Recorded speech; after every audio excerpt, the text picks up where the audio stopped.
ミラーピース、これを解析すれば連中の企みの一端をつかめるかとも思ったが。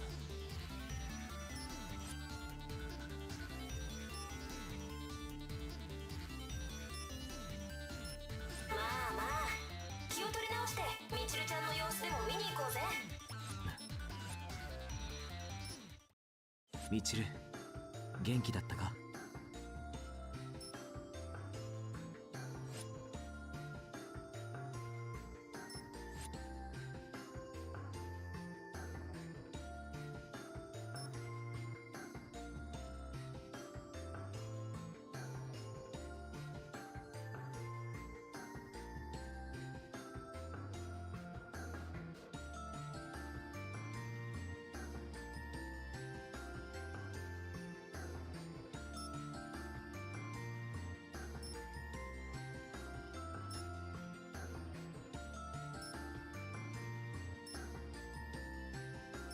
よかった、みちるちゃん、会いたかったよ。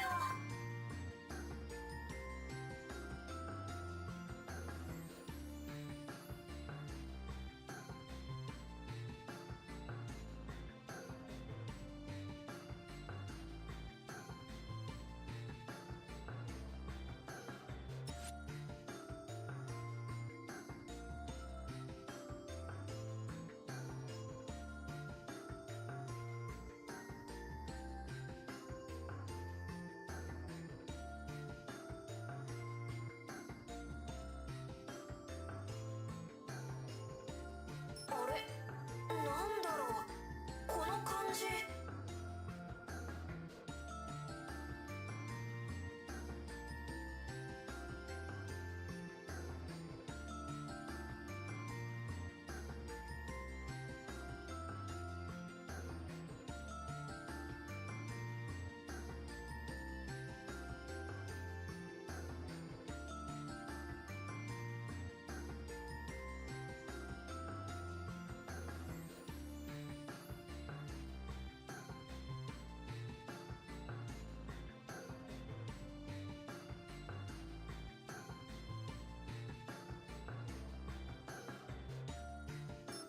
なんだか体の中が燃えるみたい。う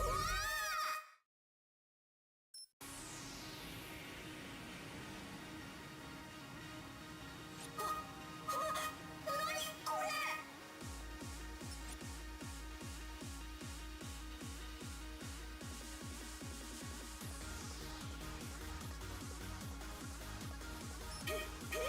僕こんなの知らないよ、アキラくん。なんだこれは。いや待て、モルフォだと。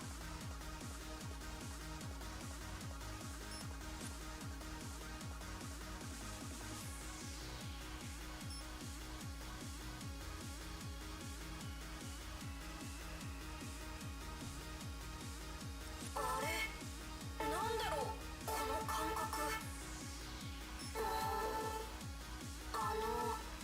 もしかしてみちるちゃん、体調悪かった？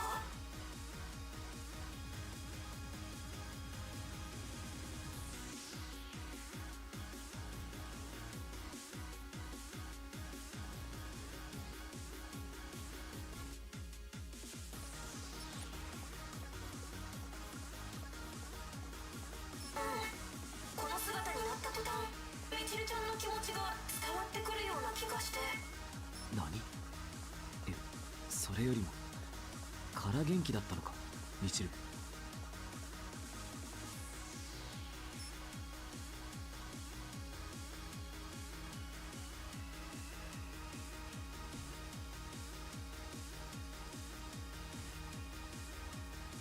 虚偽はやめておけ。検査結果には目を通している。後でわかるんだからな。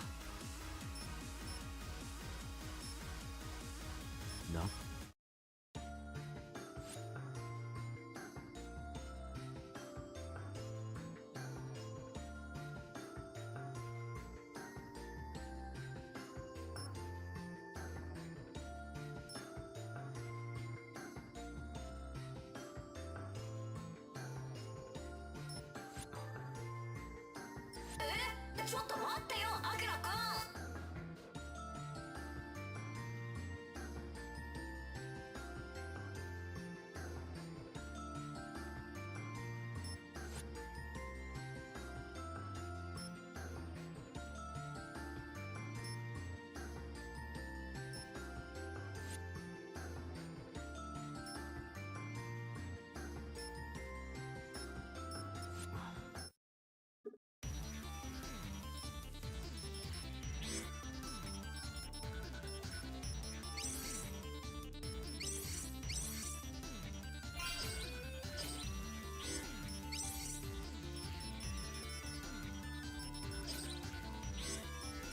何になさいますか？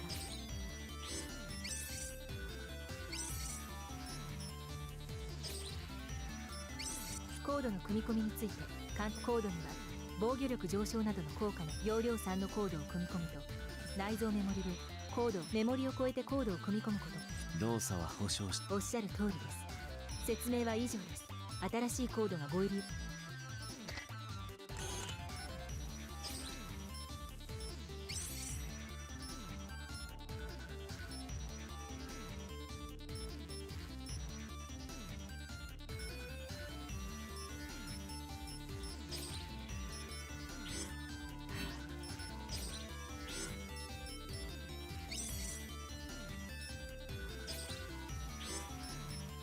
何になさいますか？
あとは軌道エレベーターに乗り込むだけだな。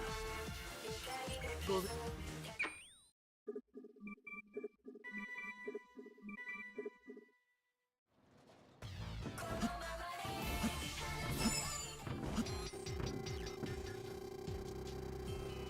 お待ちしていました、来訪者。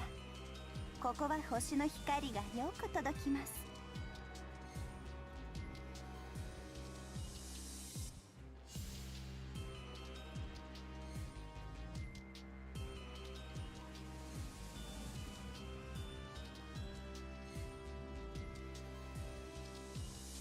Doesn't 1, 2, 3. Hey, guess what I realized, guys?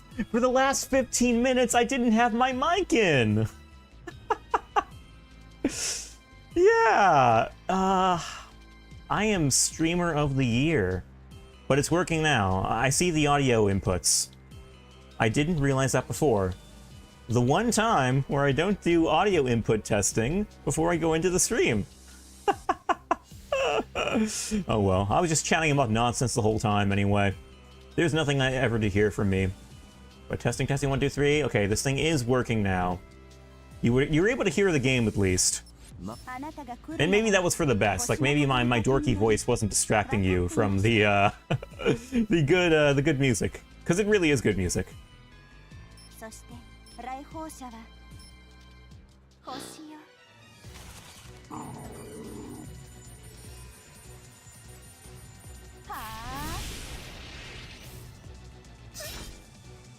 私の使命は私ニケと申します。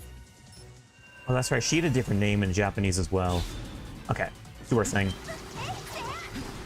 Okay, so let me try to remember everything I was saying before and just repeat it because my mic wasn't on before. Yeah. Okay. What was I saying? Oh yeah, I was saying that I could really see myself getting into Gunvolt's or Copen's gameplay. I don't think I'm there yet. I think I still prefer Gunvolt, but I can see myself getting into Copen's gameplay more. I'm kind of getting into it already, to be honest. Oh, also, don't I have skills? I do have skills. I should use those, actually. Oh, can that lock on?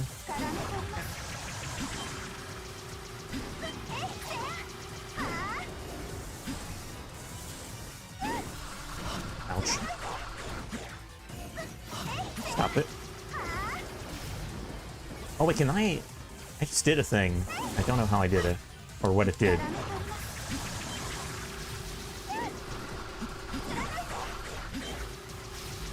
Oh, okay, no, that's Gunvolt's electricity. I was wondering how I did that.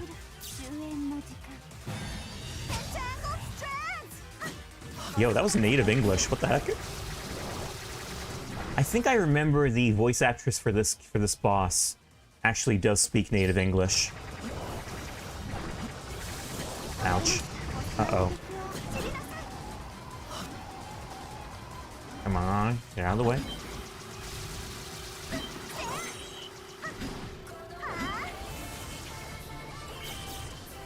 This might finish her off. Nope. I think she was shielded.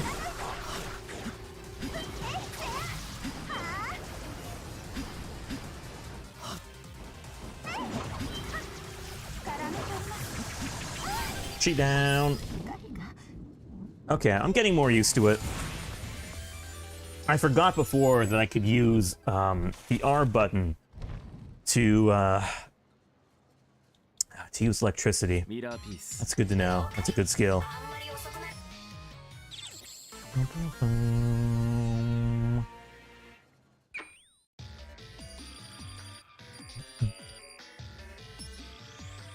I'm gonna get a bad score here, aren't I? Oh, okay, cool. We in, boys.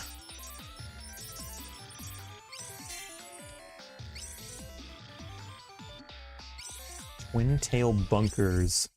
That's quite a name for a skill.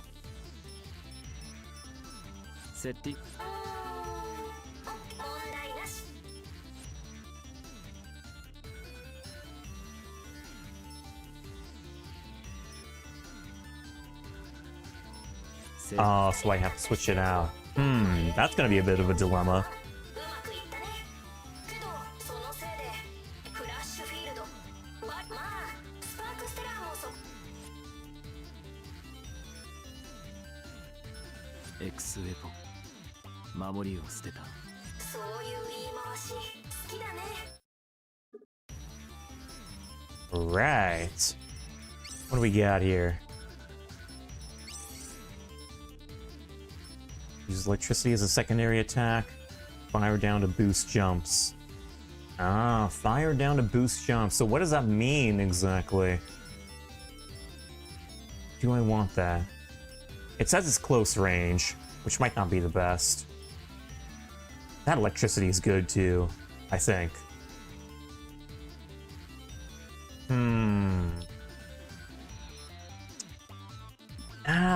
I really should at least test it out, shouldn't I?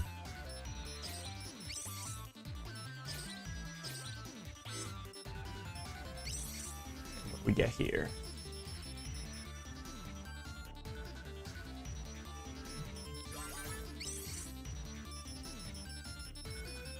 Just one thing? Alright. I want to test out that skill. Shouldn't take that long. Blur, blur, blur, blur, blur.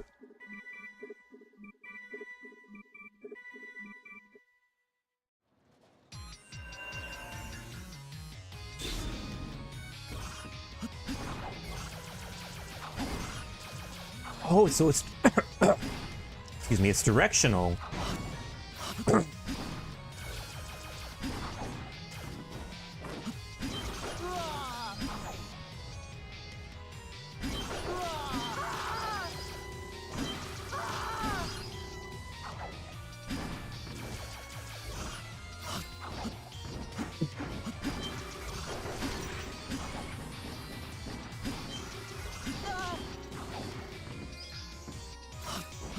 And the one problem about using analogs is that I can't double tap downs as fast. Maybe I'll keep to the D-pad then, for now.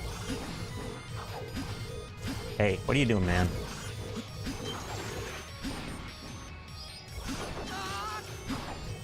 I actually do kind of like this. Now that I've given it more of a chance.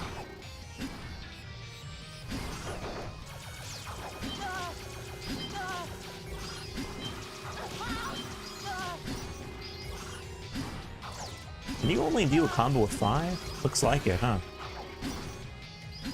I feel like that does kind of work out nice, though. You can just keep chaining them for points of 50 apiece. Pretty nice. Now, you know what? I think I'm getting used to this. It takes a little getting used to, but once you're in there, you're in there. Oh, also, wow. Wait, I just did a special hop. How did I do that? Yeah, well, I can't be bothered. Yeah, this is fun. I like this. I'm glad I gave that skill a chance.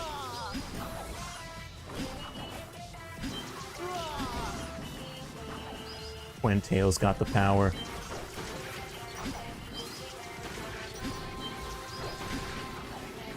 Oh, oh.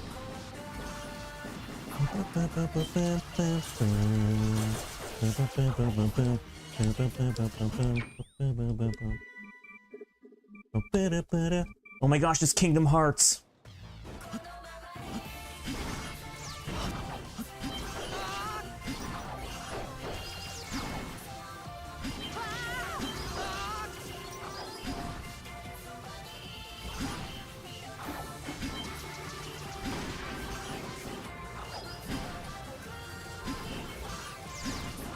Is there nothing over here? Ah, I found you.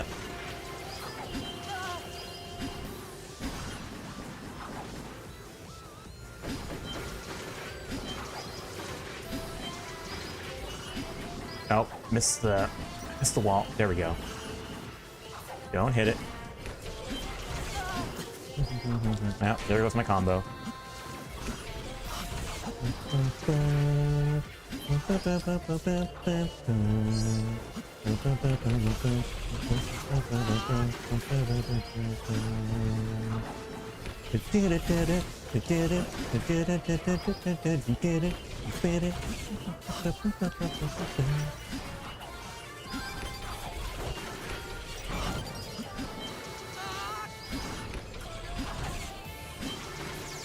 Dude, I'm having fun. I'm having a lot of fun. This is a blast. You know, I can never get into Copen's gameplay as much as Gunvolt's back in the day, but now that I'm giving it more of a chance, I am having a blast. Hey, come on, get back here.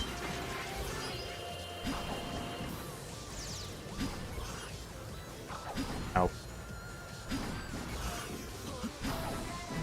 Oh, there are guys down here, isn't there? Yeah. Bad. I can't pound off there. Okay, you know what? I've gotten what I wanted here. Let's leave. Or should I? Yeah, let's leave. I think I got what I need. Can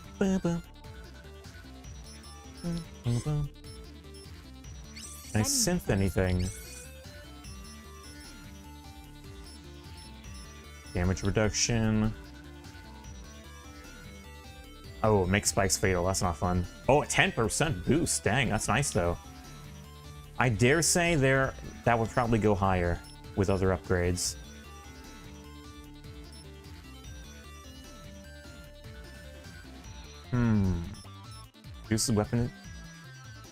Reduces weapon gauge cost. Is there a weapon gauge? I didn't even know that.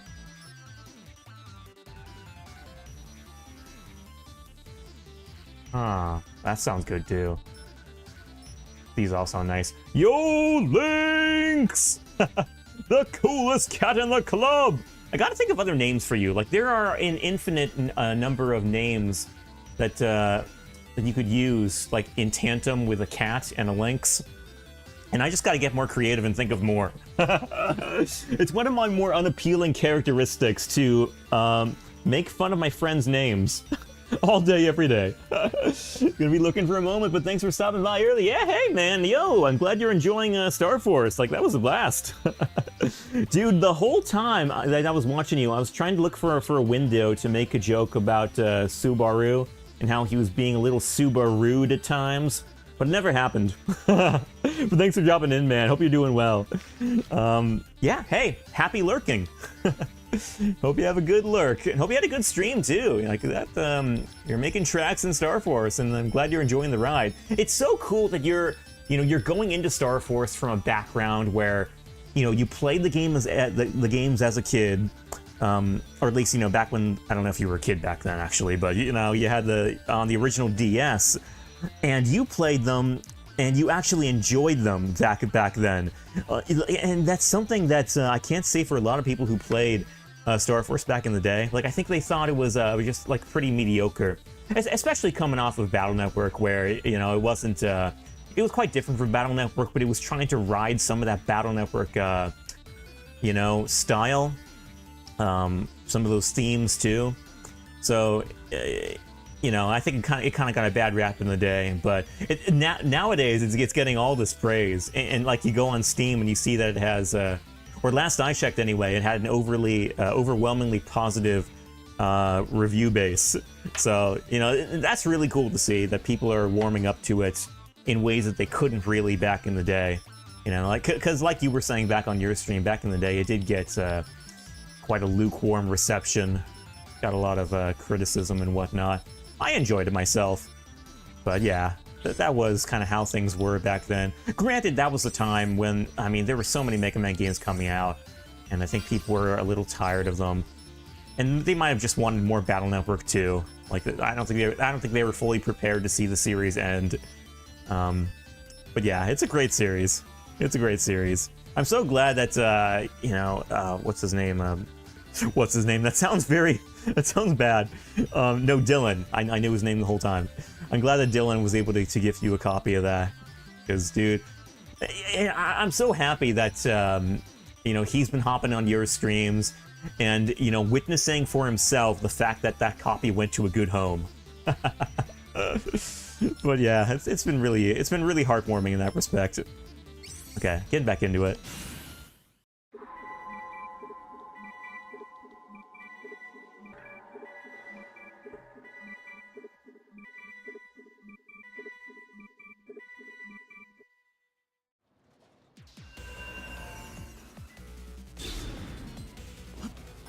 Hold on, one more thing. One more thing. More just like one other thing.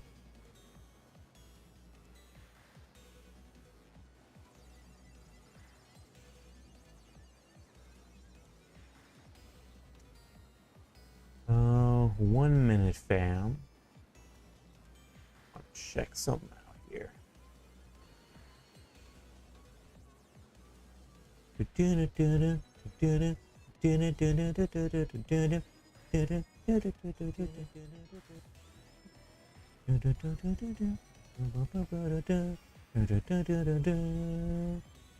Okay.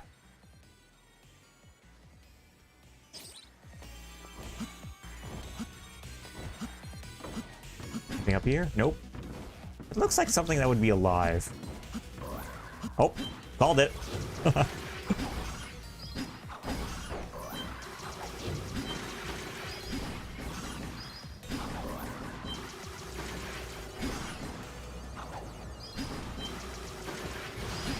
Anything else here? Nope. Whoa, oh. Okay, that was almost a combo, but not quite a combo enough. So, okay, what is controlling... Yeah, I can't get those right now. Oh, wait, I can. Can I? What? It's locking onto them. I are confused. Okay, that's not coming. It's over here. Oh, we got other targets.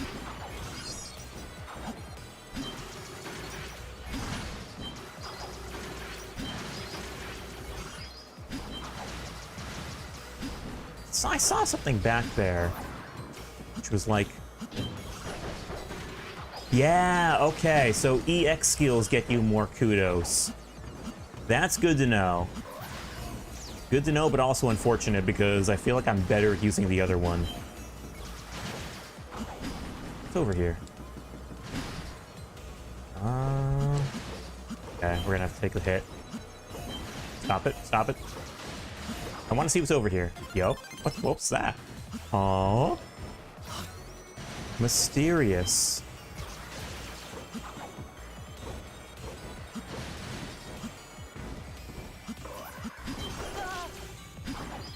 Oh, come on.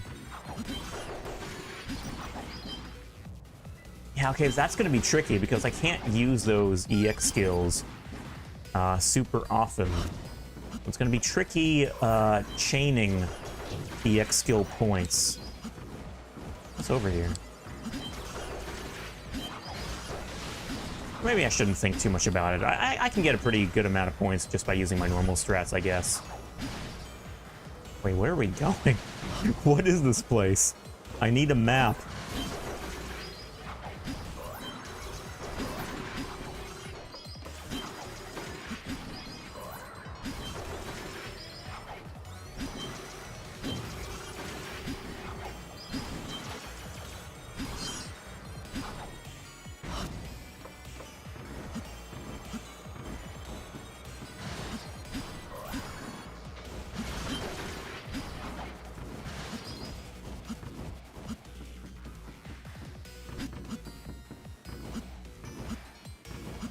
Let's move on.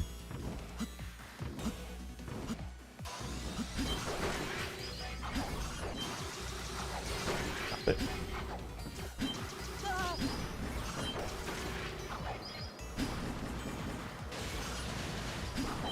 Heck yeah. Left or right? Let's go right.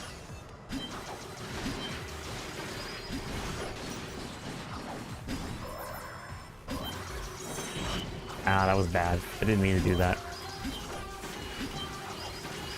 Anyone else?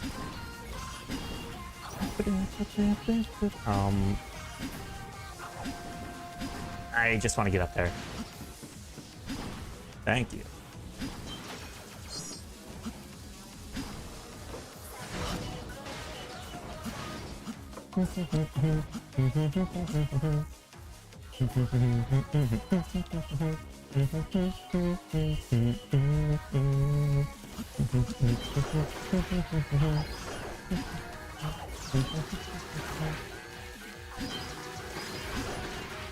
Uh-oh. Okay, good. Ran out. Bah. Missed.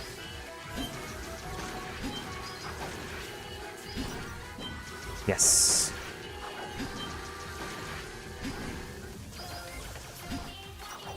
Of course I would land on the spikes. That's cool. Anything up here? Nothing? Okay.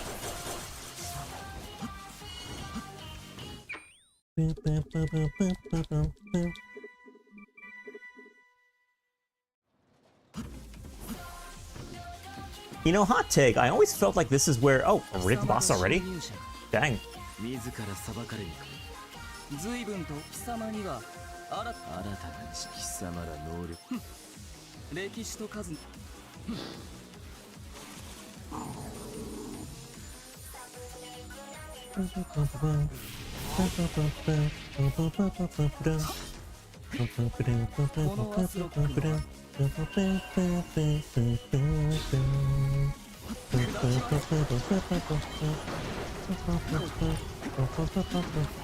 すりつぶせ伸びよ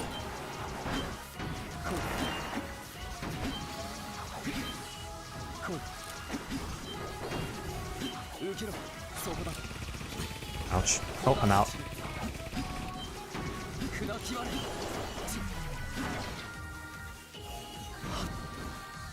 The game's lagging a bit. よみがえれ Hoping's too fast. 戻れ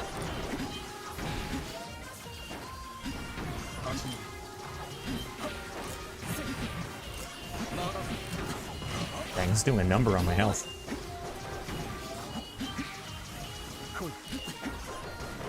Ah, boy. すりつぶせ伸びよ戻れ砕き割れ来い Ouch, missed. Ouch, also missed. Oh, I'm not charged. 余熱は十分焼き上げろ I think I'm good. 受けろそこだ Ah, boy. Gotta stop locking on him. This guy's the target.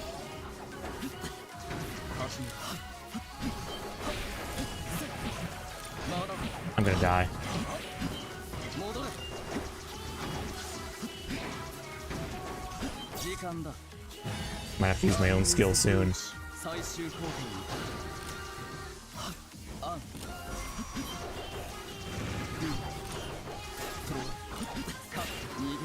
Okay, let's do it. That should be enough damage. Heck yeah. No regrets. 貴様を焼き上げるにはガレとクロー奥の手をつ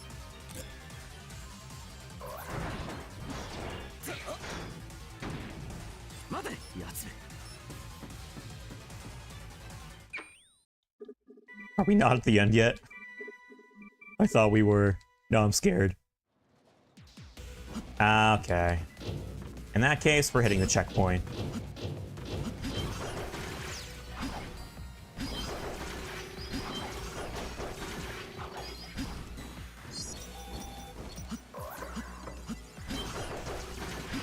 Ouch.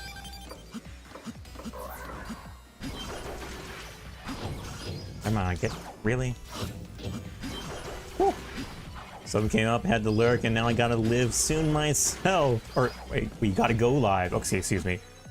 But this game looks freaking dope, dude. Yeah, I know, Keanu. It's great stuff. Hey. I know, super fast-paced, like, high adrenaline action that I love to death. No, let me apologize too, man. My mic was off when you first came in, and I didn't realize it until later on. So, sorry about that. But I'm glad I ended up working it out eventually. But hey, thanks for dropping by. Yeah, I know my mic was off for like the first 15 minutes of the live, so... But hey, man, I hope you enjoy your stream too. Like, do, you know, do your Keno things. More of the Keno things than the rat things, I would say. You can be a rat too, but maybe be more of a Keno. I don't know. But hey, man, thanks for dropping by again. Hope you have a good stream yourself, and maybe I'll drop by myself when I'm done here. But yeah, hey, don't tire everyone out but with all the yaps, eh? Pay attention to your yap meter. It's there for a reason. I never did understand what was up with the duck though. It's like, I get that it's supposed to symbolize yapping, but why a duck specifically? I don't know, man. Hey, you do you.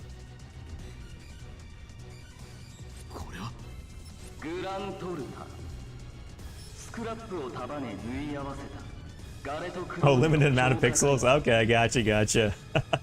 Well, the duck gets all the pixels then, huh?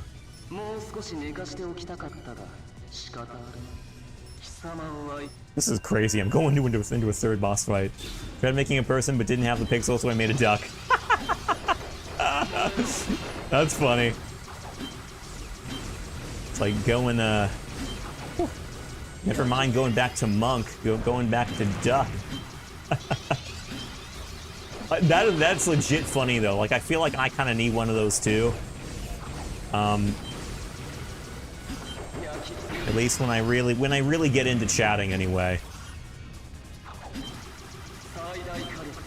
But yeah, no, dude. Like, I really think you're up the same breed as me when it comes to like streaming habits. It's like, you know, you pause the game so you can talk.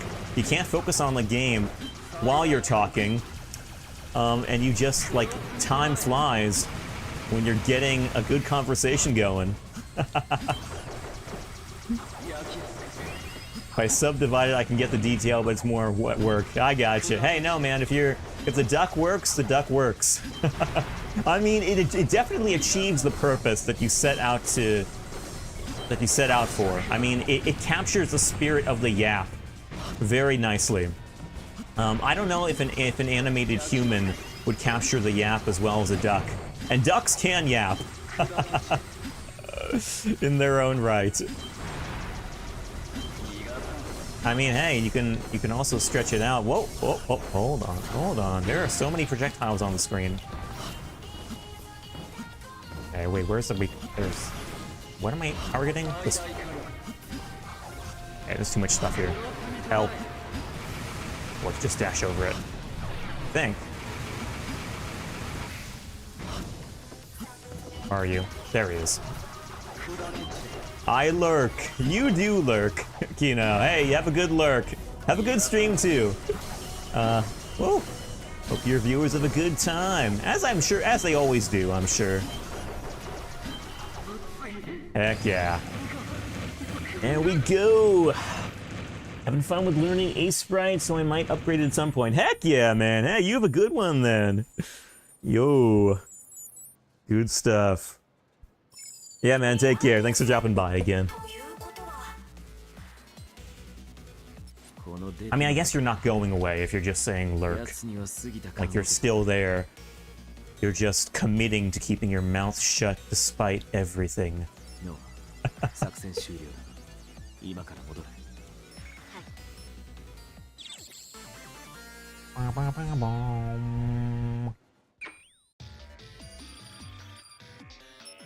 Please give me a good score. Nice.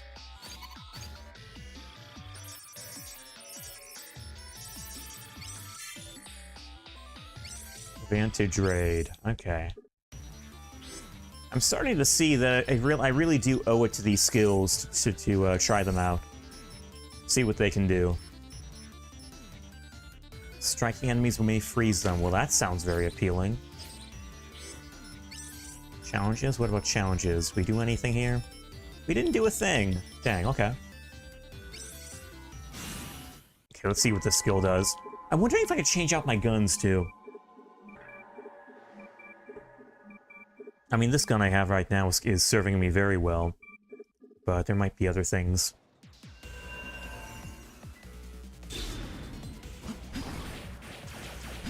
Ooh, wait, I like that.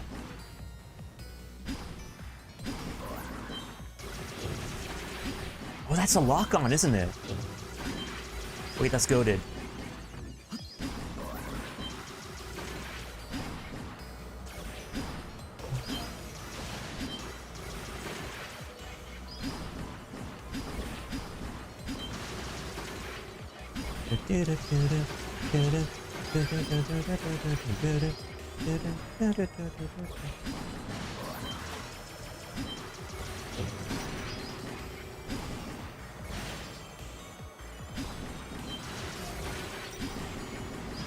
I don't seem to have as much charge on the skill.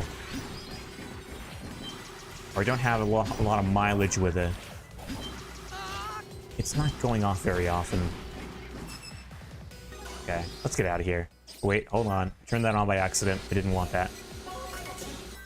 Let's get out of here. Get the heck out of here. Okay, can we buy anything yet? These upgrades are few and far between. Nope. Sag.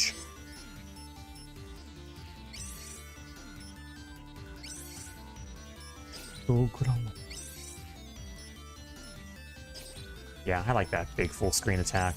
We're gonna keep that for a while.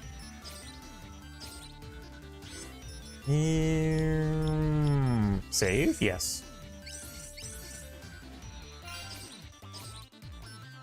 Alright. Going into the infamous gallery. I remember this guy. It's kind of hard to forget him, honestly.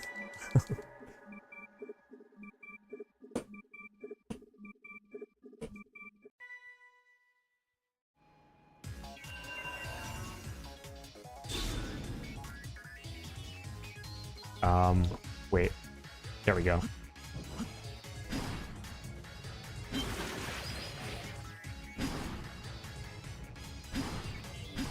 I missed it.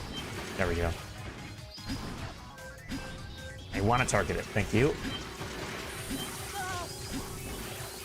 Ah, missed it.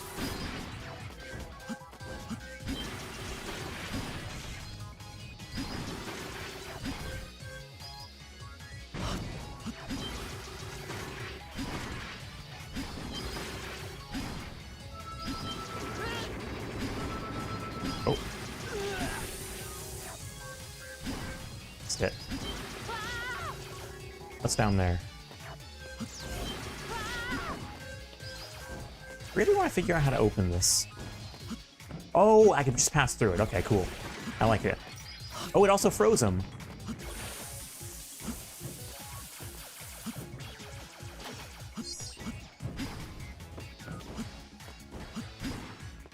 Get up there.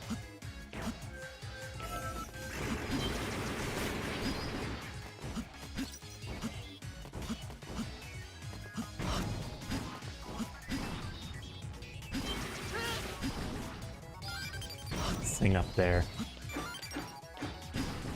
Wait, what does that do? Memory upgraded. Wait, what I just... Oh, I can switch these in the menu. Nice! As opposed to going on... I thought that was only something I could do out of the stage. That's good to know. Oh, also, what's this? Oh, okay, so these are my skill... This is the memory. Oh, okay. So I guess if I got more items, I could just upgrade that or add them to the memory. Good to know.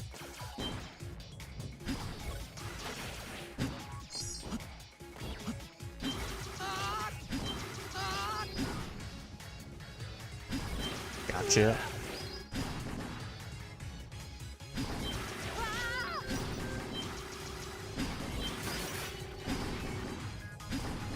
Wrong direction. Heck yeah.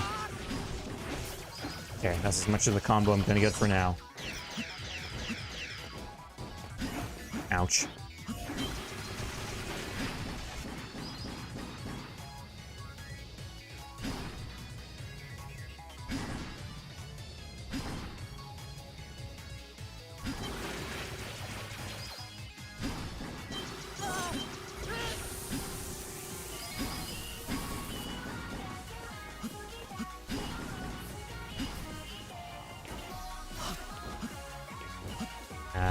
where should I go?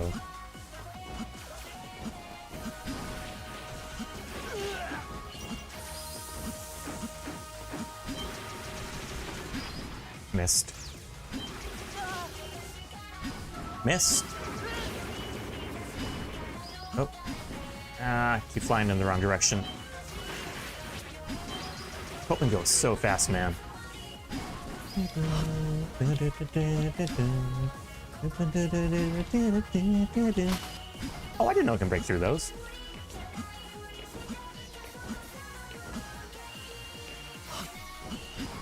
Nope, nothing up there. Okay.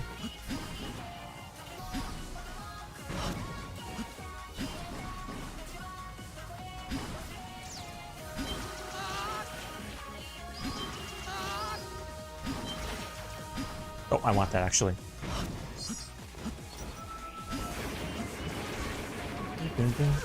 Can I really not get through there? Okay, well, we'll tank it then. Ouch. A little extra tanking.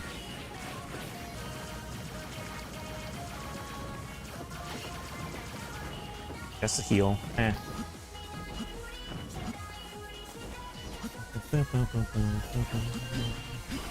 Ah. I got him. Completely off screen, but it worked.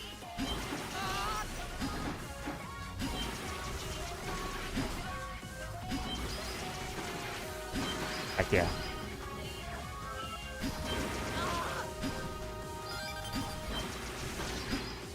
Oh. Is there a guy here, actually? Wait, what do I do about that? That worked.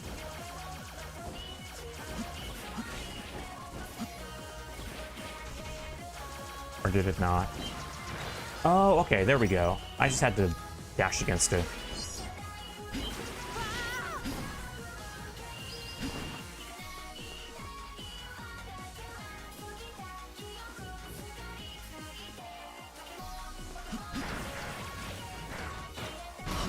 Man, it's lagging a bit.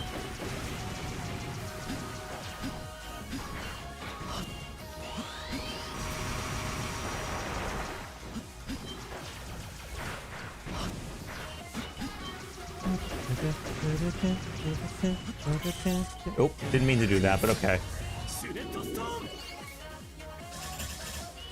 There goes my song. It didn't even kill him, gosh, what the heck? What a waste.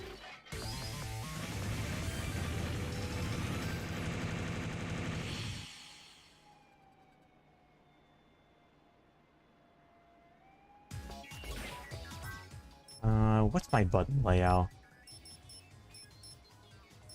RB in circle. I don't think I want that. Can we just disable it? No. Why do we have 2 buttons for the EX weapon? Seems like overkill. Sub EX weapon. Okay. I guess it may as well just be that button. Just gotta make sure not to press it by accident.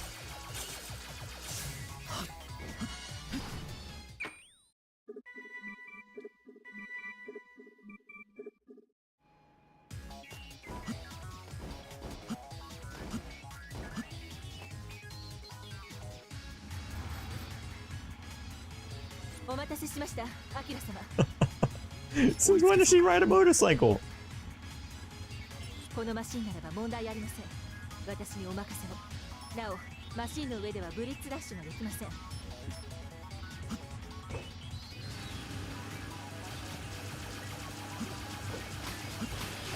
Wait, what can I do then? Okay.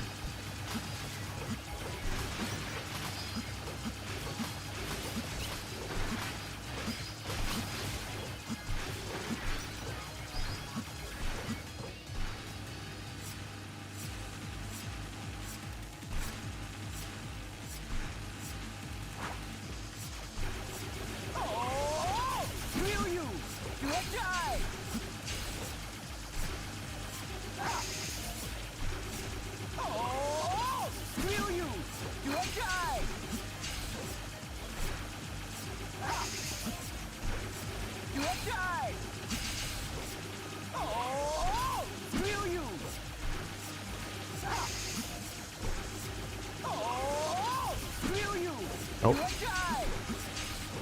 There we go. Easy. 奥の方にお前をこうすぐそこお前のダウンフォールアクル様、この先はマシンの侵入が難しい地形になっています。分かった。ここから先は俺とロロだけで向かう。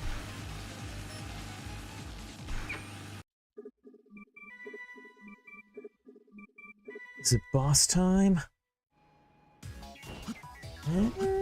Does it look like a boss? I'm kind of getting boss vibes. No enemies. Yeah, those are boss vibes. Yup. 貴様、さっきの能力者か。 Highway stage! Yep. That's how it is. Remember X1? I know. You remember X1 and ZX1 and ZX Advent, the highway station there, and just every other Inti Creates game? For that matter? It's always like that. There always seems to be a highway stage of some sort. And X7, yeah, X7, we can't forget X7. What am I doing back here again? What the heck has happened? They really made a mess. Dude, that's my favorite line from that whole game. It just sets off that game so perfectly well, and it echoes your thoughts going into it, like, verbatim. You know, like you're going into it, Zero's saying that stuff, and your thoughts are exactly along the same line of thought. Like, legit, why is he back here? He should have sealed himself away in X6, right? So, like, what is he doing back here? What the heck has happened? Holy crap, Capcom made a mess.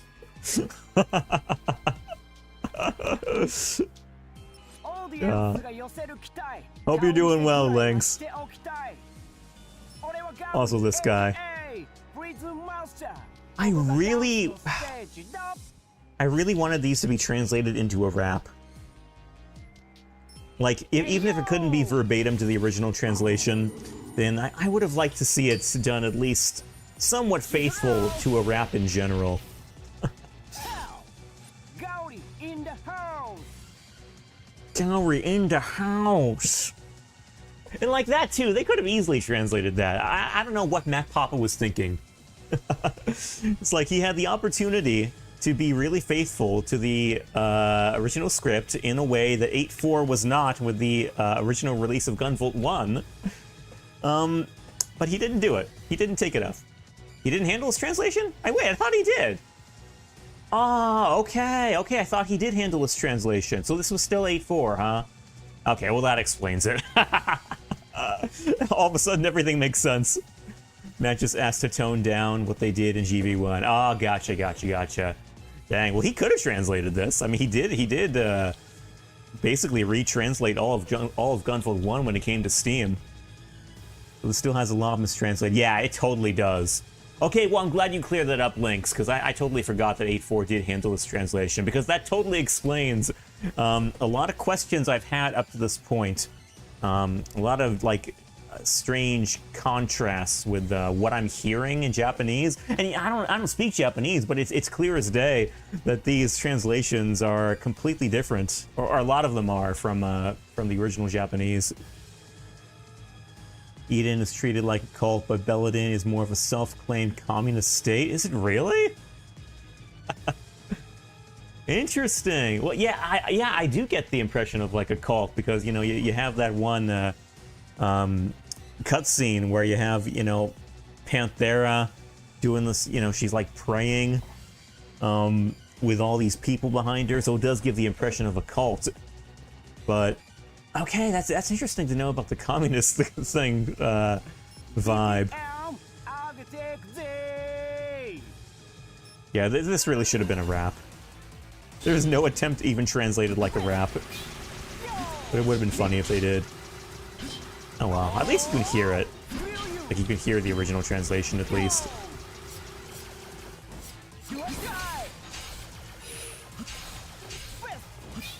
Why can't I charge?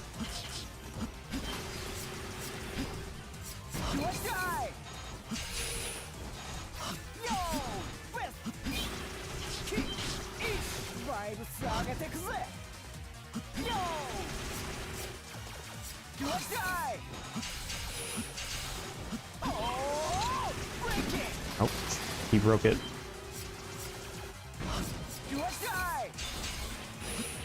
Wait, how did I do the electricity just there? I thought I disabled that. Like in favor of this weapon.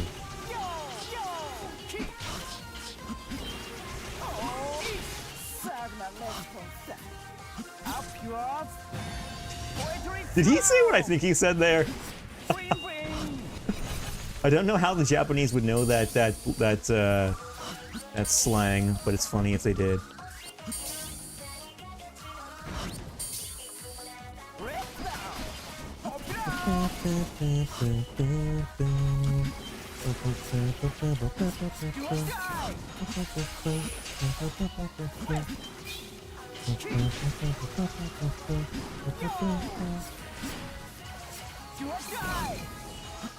Oh, it activates when weapon energy is at max? Ah, okay. Thank you, thank you.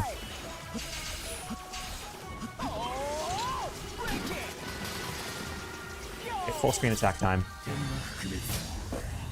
Yeah, the scene calling Zonda Panthera like an oracle, but the voiceover calls her Miko, Shrine Maiden, instead. Oh, okay. Yeah, well, I guess they really could have just translated it like Shrine Maiden, and we totally would have understood what they meant. Oracle does have different vibes, for sure.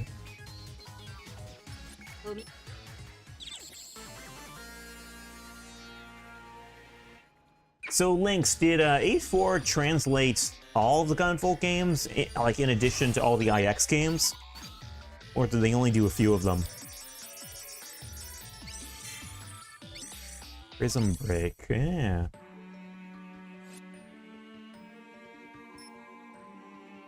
Oh, speaking of which, we were just talking about this one.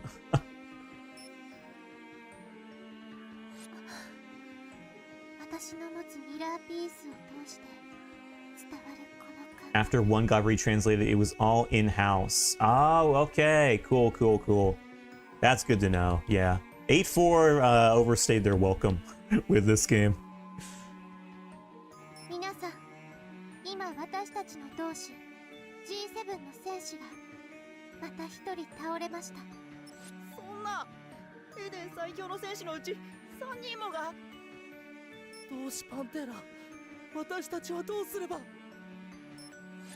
Yeah, they don't even call her Oracle. They just straight up call her Panthera.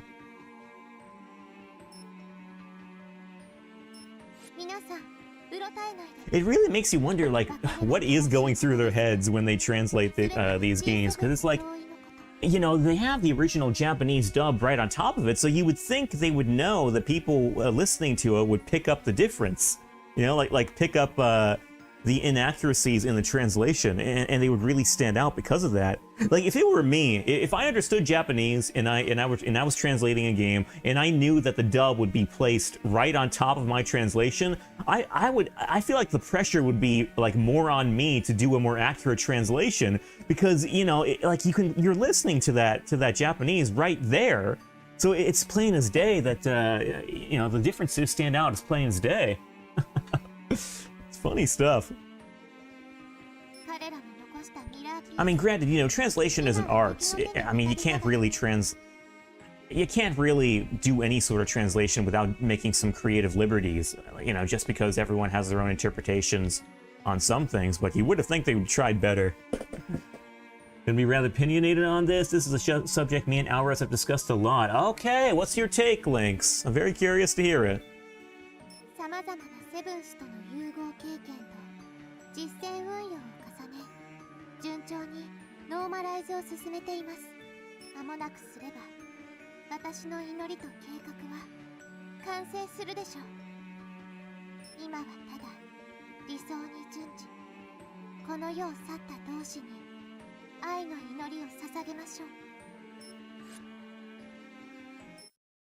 Yeah, there's not really the, like, what you say, there aren't really any, like, communist vibes at all, honestly. It really is like a cult. Okay, I want to test out that weapon. Oh. After I equip it.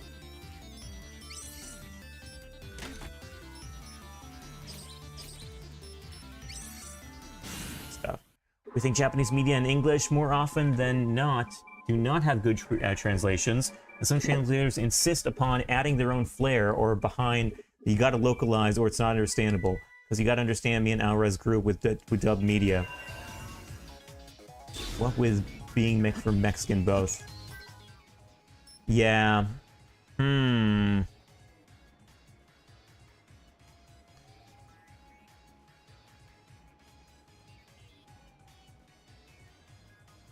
sorry, I'm just reading it more thoroughly.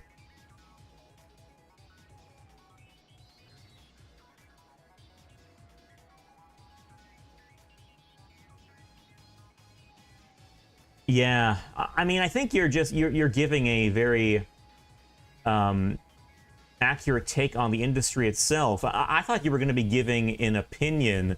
That doesn't sound so much of an opinion as a well-established fact, honestly. That's, I mean, you know, I think most would agree that, you know, a lot of translations from Japanese media are not accurate, and that there are too many creative liberties taken to translate it according to how they think it should be. Yeah, and I don't know, like, I agree with that, honestly, and I feel like there is, like, too much liberty taken, and that they have to be a little more... Well, I mean, especially, I guess it kind of depends on, you know, how it's done. I mean, you know, a game like this where you can clearly hear the Japanese audio, I think in terms of... I feel like it's mostly this way all across the board, but when it comes to media where you're listening to the original dub and following along with translated subs, in cases like that, there should be more priority taken to translate the script accurately, and there shouldn't be as much creative liberty.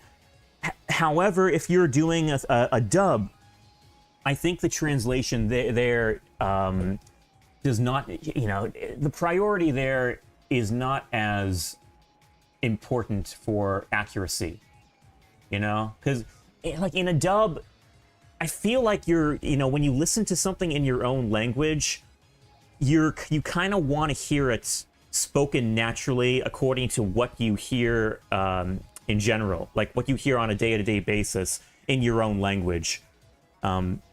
So I think, yeah, you know, I'm inclined to draw a line between those two, honestly. Like when I'm reading subs, I kind of want it to be very accurate, like, because it's supposed to be a take on that Japanese dub. But with an actual Japanese dub, I still want it to be or with an actual English dub of a Japanese production, I still want it to be accurate. But I think more liberties can be taken and maybe should be taken for, you know, for it to sound natural. And, you know, sacrifice some accuracy in the process, even. Yeah. Prespook culture of translations being straight. Yeah. Only comedy gets away with changes. Since comedy is highly culturally subjective, people on social medias take what I say just now really badly. Like I insulted their mother? Really? Because I feel like that's a well-established fact that not a whole lot of... I mean, what you were what I took away from what you were saying just now was that you don't think Japanese media is translated very accurately to English. Like that's essentially what you're saying, right? I mean, I think that's absolutely true, and I don't think... I don't see why many people would disagree with that at all, because it just is true. Like that seems to be just a fact. I mean, you look at the dubbing industry in general, and well, I mean, I guess it depends on what you're looking at specifically. I do feel like things have gotten better, maybe, since like say the 90s, but you know, I think that's like I think there'd be more reason to be like, I don't think that's such a hot take because it's not so much an opinion. It doesn't really come off as an opinion. But yeah. Yeah, you know, my big problem with... Actually, let me read your comment first. What me and Alvarez also discussed once many English dubs also feel very unnatural. Not all of them. Penny and Stocking dub was great, and I'm very fond of Persona 4 Golden, but the Star Fox 64 remake sounds very off in delivery compared to the original. Even if the original could have more camp in it, sounded more natural. Yeah. No, yeah, I agree with that. I see what you mean. Yeah, the comedies... I mean, you know, comedies aren't I mean, you're not supposed to take them as seriously in general, right? I mean, that's the whole nature of the genre. So, I mean, it kind of makes sense why, I mean, there wouldn't be so much pressure there. But, yeah, what was I gonna say, though? What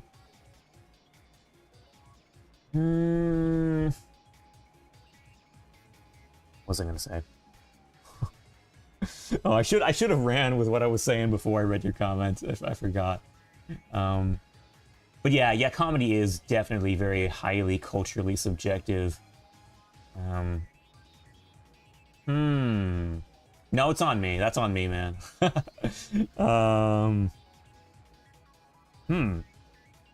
Oh yeah, now I remember. What you were saying about people wanting to add their own flares.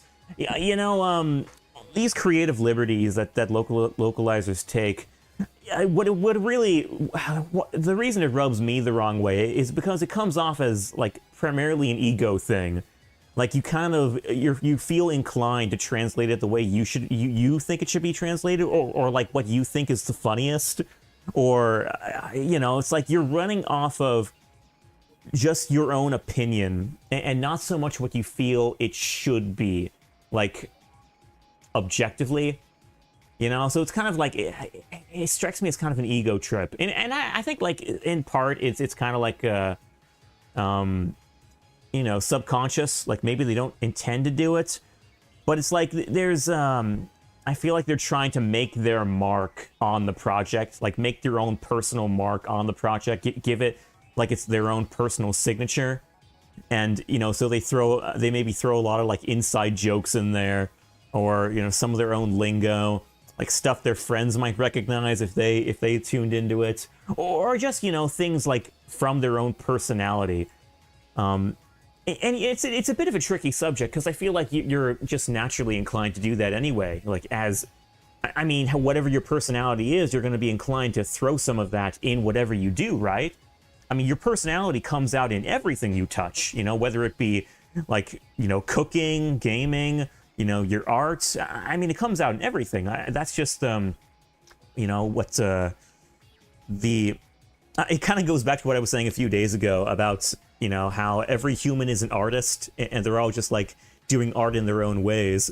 So, you know, in some ways I feel like it's inevitable that they would feel the need to add their own flares, because, you know, it's in the human nature to want to be artistic and creative, but there really, it needs to be a line drawn when, you know, a lot of people are going to be looking out for accuracy in this project, and a lot of people want accuracy in these projects. And when you add too much of your own flair, you're running the risk, the really big risk of sacrificing the story, like sacrificing the original artist's creative vision with that story, and just losing that entire vibe. It's one thing if you're starting from scratch doing your own artist project, like doing your own art, but when you're working over someone else's art, that's a problematic area. Like, you do not really want to overwrite the original intent of the artist, because at that point, it kind of loses its original identity, and, you know, it becomes all kind of chaotic and mixed up, and you don't quite know what it is anymore in many ways. Yeah, it's a very, yeah, like, again, it's a tricky subject because there are a lot of different, like, areas to consider, and, you know, needs to consider and all that. But yeah, that's my personal take on that subject. Breath of the Wild in English sounds horribly silted. Yeah, but the Mexican, Spanish, French, and Russian dubs don't. I agree, man. Yo, Lynx, I cannot listen to the Breath of the Wild English dub to save my life. Like, from the very moment that the Japanese dub became available, for that game. And it wasn't immediately. Like, if you were there on day one, you know that that came later from DLC. But yeah, I could not stand that English dub from the very moment I picked up that game. To the point where when the Japanese dub came out, I stuck with that all the way through. And then when, you know, when the Tears of the Kingdom came out, that was the Japanese dub was available from the start. So I just ran with that. But no, for real, man, like it's a very stiff translation. It's a very stiff dub, and Zelda sounds too old. that's one of my biggest gripes. Zelda just sounds too old for a 17-year-old, or she's 16. I don't know. Osirus, the Heavenly Dragon of Yu-Gi-Oh! Being renamed Silfer or Sliffer at the whim of 4Kids Production, whose last name was Sliffer, will never not tick you off. I hear you. Yeah, see, like that's what I'm talking about. It's like when you're trying to add these creative flares of your own to like spice it up, you're really running the risk of ruining the creative, the original vision of the maker. And I mean, like, who cares about what that person's last name was? It's like nobody cares about that. It doesn't add anything to the final product. You know, so again, I think it's mostly an ego trip. It's something that doesn't have to be there. Oh yeah. Yeah, I know, finally, for real. You know, yeah, the Breath of the Wild English dub was yeah, it was very stiff. And yeah, I didn't like it. I didn't like it at all. Did two play? But what you were saying about the French dubs and the Mexican dubs, I agree. Those sounded great. Yeah, and I don't even speak those languages, but I could even tell that they were great. 2 playthroughs on French and Russian to see if they were stilted like Spanish. I think Zelda's worst part in the dub is there's no emotion in it. Yeah, the fake Brit accent is whatever, but the scene she breaks screaming is important because her inability led to the kingdom's downfall. Only the English dub did quiet sobs. Yeah, I know. Oh, dude, I remember watching those comparisons videos back in the day, like comparing the English dub to every other dub where Zelda is screaming, and every single one, other than the English dub, was great. It was only the English dub that was so stiff.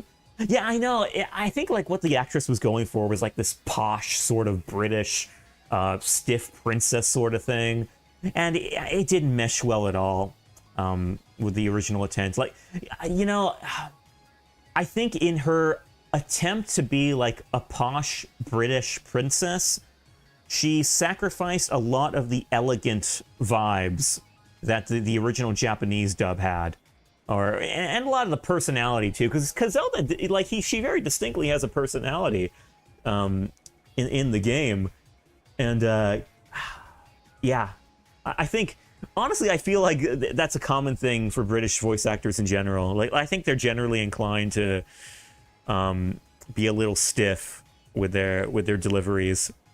Well, you know, I think it's specifically actually when it comes to North American English voice actors trying to put on a British accent.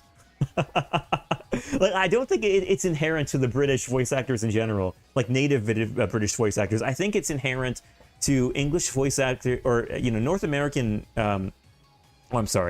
like American English voice actors trying to put on a British accent. Like, whenever they do that, I think they're also inclined to put on a lot of stiffness, a lot of poshness, and, you know, just a lot of overly, well, you know, like what you're saying, stilted, you know, airs or styles. It becomes weird, too, because only Zelda and Mipha do fake Brit accents while nobody else does. Yeah, again, I think it's the same thing going on with Mipha, you know? They're trying to put on the posh princess sort of thing, and that is inherent mostly to a British accent, I think. Like, I think that's how we normally perceive the like the generic posh princess. Like, we generically perceive them with a British accent, like in American culture. It's just the weird way we are. I don't think it has to be like that, but it is like that, in my opinion. And it's strange, but yeah, that's it's funny. It really is. Yeah, and like, dude, you know what I'm also thinking of now? I'm thinking of, you know, Ease 10, where they have Ezra put on a fake British accent too. It's like that voice actor or actress. Oh, I think it's an actual guy. Yeah, like that voice actor is clearly not British. And you know, and I didn't play Ease 10 with the English dub. I played it. I did two. I think I did 3 playthroughs of Ease 10 in total, like with the original game and Proud combined. I think I did 3 playthroughs. All 3 of them were done with the Japanese dub. It wasn't until I started watching you play Ease 10 where I got, you know, introduced to the English dub of that game. And the second I heard Ezra speaking, I knew that was not a native British speaker.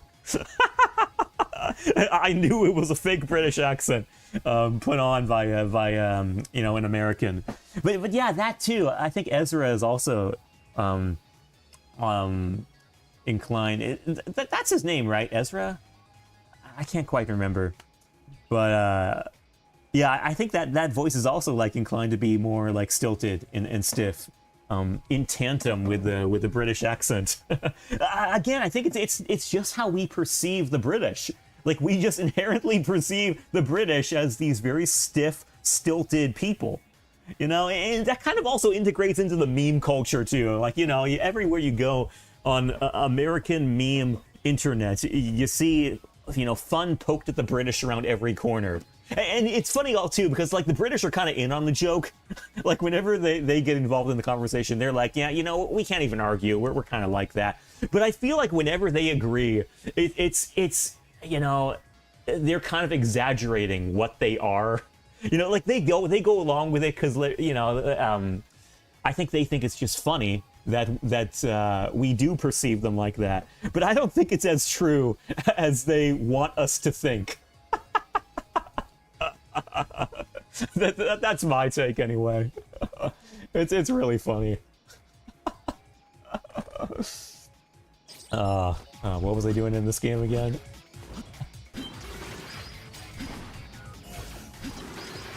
Go. Okay. Back on the topic though, I'm really enjoying Copen's gameplay. I'm having a lot of fun. And I didn't originally, honestly. Like when I first played this game on 3DS, I had a really hard time getting into Copen. I don't think I ever really did get into Copen actually. I was mostly a Gunvolt guy. And you kind of gotta understand where I was coming from, too, because, you know, I mean, I was just coming off of Gunvolt 1, which, again, I got into that game very hardcore. So, I mean, naturally, I was inclined. Oh, wait, I don't even have to do this level. I completed this level. I was just messing around. Oh, wait, no, I wanted to see what the special skill did. What does this EX skill do? Is it even working? Doesn't look that good. Could be mistaken. Wait, oh, do I charge it up, actually? Wait, what does this do? Oh, it's chargeable. No wonder it wasn't firing then. So I'm just holding the button.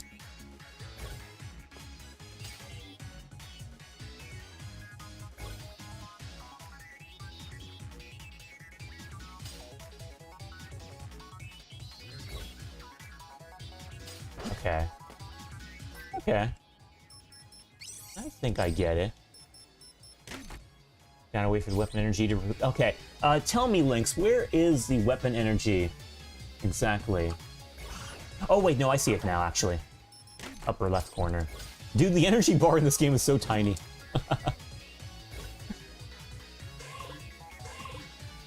Oh, okay, I see it now. That is okay. Takes quite a long time, but I can see it being quite useful. In the proper setting, of course. I don't know. Lynx, what's your favorite weapon? Which one do you think's the best? You know, because I remember that too, about my original experience with Copen, that I never really used any of his EX skills. Like, I was mostly just using the, I think just this.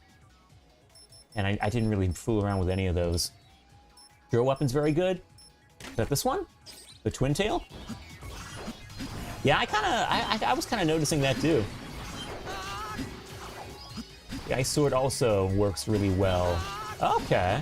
I don't have that one yet, but I'll keep it in mind.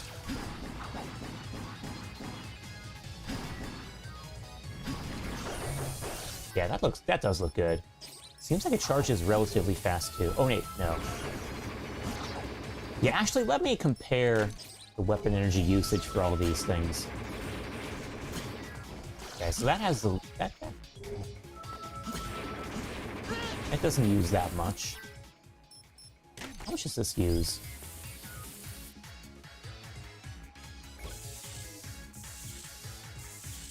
I feel like I can get a good lot of mileage, like some good mileage out of that too.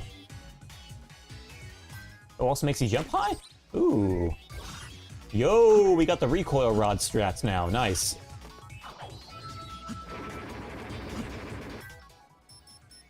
Okay, good to know. Thank you, Lynx. Backseating is always welcome in this house. Oh, it breaks walls. Oh, I was wondering about those walls. Thank you, thank you. Similar to Mega Man 3's walls that could be broken with hard knuckle. Oh, good to know, good to know. Thank you kindly, mate.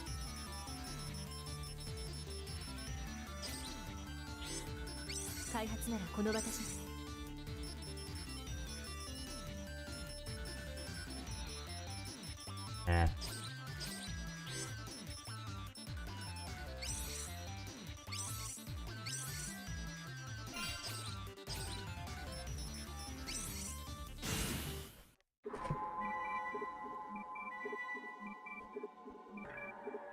Icebound.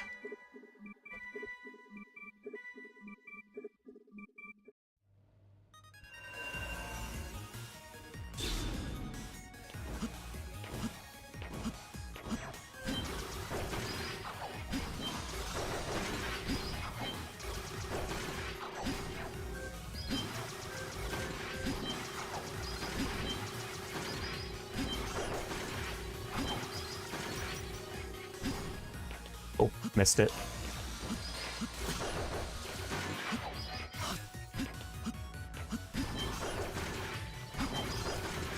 Anyone else up here? Nope. Dude, that dash is so fast. Crazy. 了解だ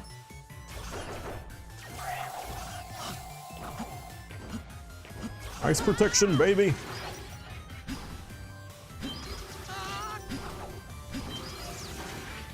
Oh, out.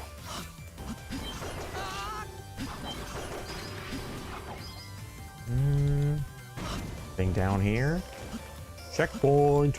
Except I didn't really use it.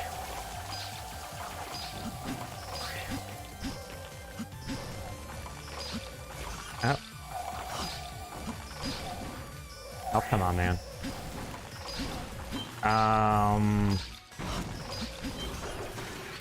Anyone else up here? No, okay. I love that you can use this the recharge in midair. It does bring you back to the ground, granted, but still nice that you could use it in midair. And like kind of refill the energy on the way down. Very nice time save.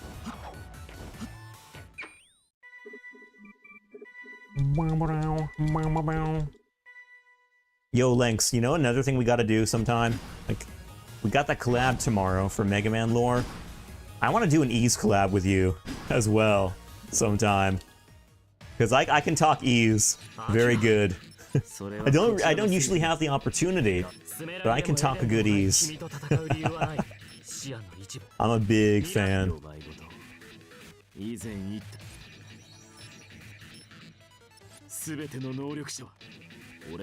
Lore talk time, yeah, man. Lore talk, game talk, character talk, just the whole gambit. Dude, I love Ys so much. Wait, I just now realized I'm fighting Gunvolt. What the heck? How do I fight this guy?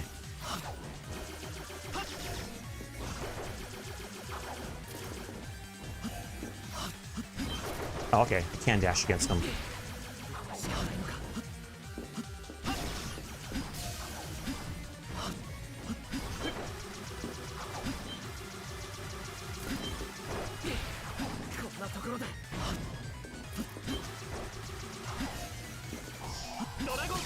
Oh, oh.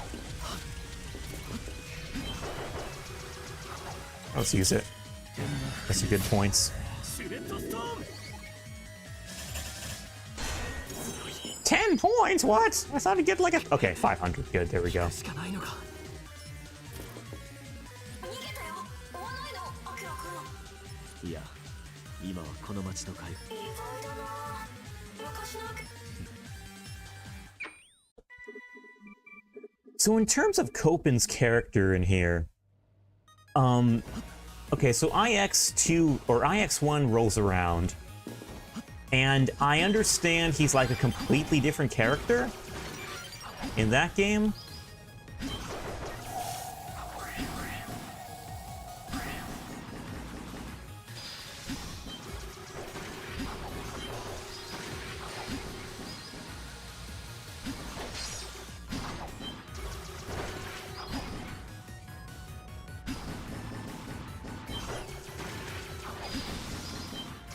Some are bothered because his personality changes happen off screen.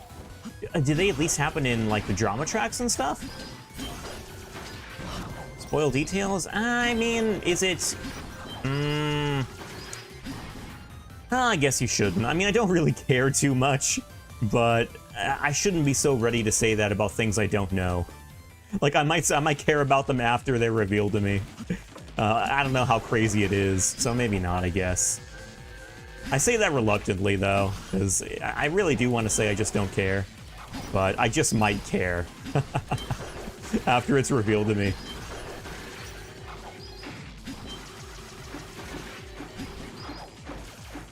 Where'd they all go? He's over there.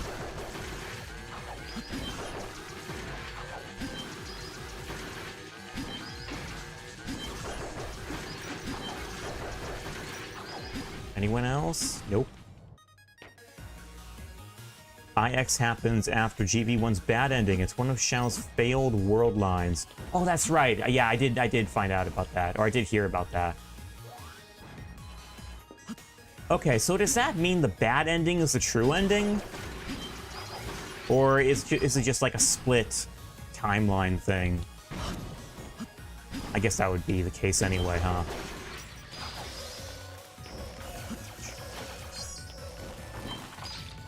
Split timeline, okay. It seems clearly that one timeline is better than the other. Although in a strange way, it seems.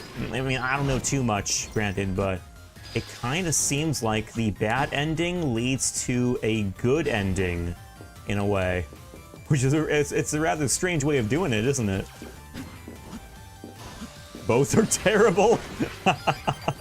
Well, okay then. IX and El Resista are considered two separate characters because their lives diverged after the events of Firmament. Okay. Okay, gotcha. And they're both terrible. Well, okay then. Toshiaki Tai, what are you doing? But we'll leave it at that. Or is it Suda? I don't know. Can't keep all these people straight. Okay, so that is not breaking. I feel like it should be breaking. Let me dash against it again. It's not break. I guess that's... Oh, that must be another one. Yeah.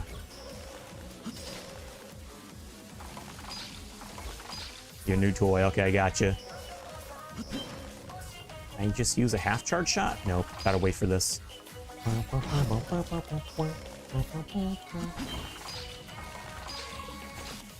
Okay, I guess I gotta charge it fully. Stop pressing the button, me.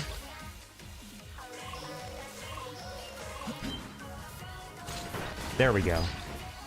What's down here?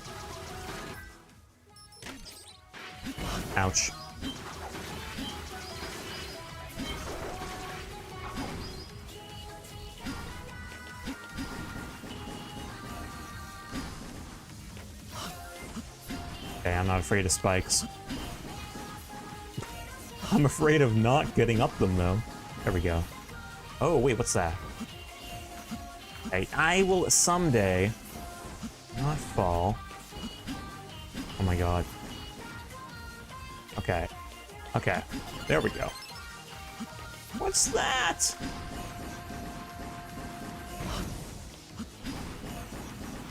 Really, dude? What the heck? Are these spikes just turning me around? Okay, that's... There we go. All the Buckfire strats. Oh, we need it again. Maybe I don't need to dash against it. Okay, good. It's not as complex as it needs. Oh, wow, that was fast. But I wanted to rack up any extra points. There were enemies back there.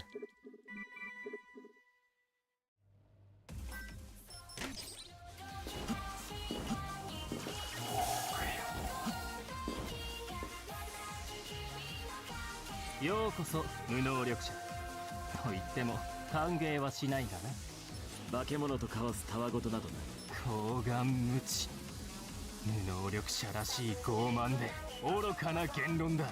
お前のような奴がいるか。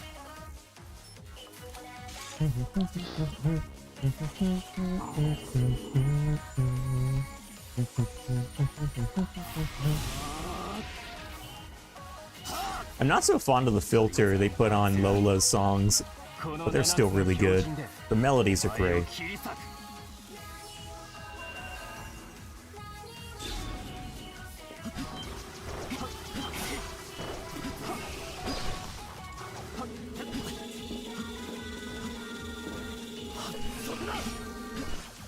Oh.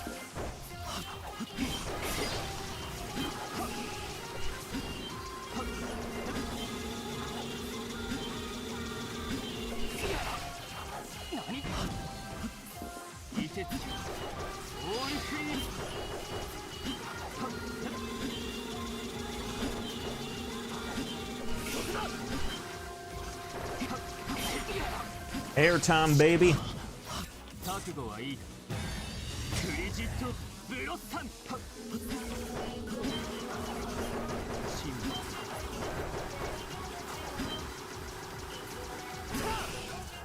What does he do here? Oh.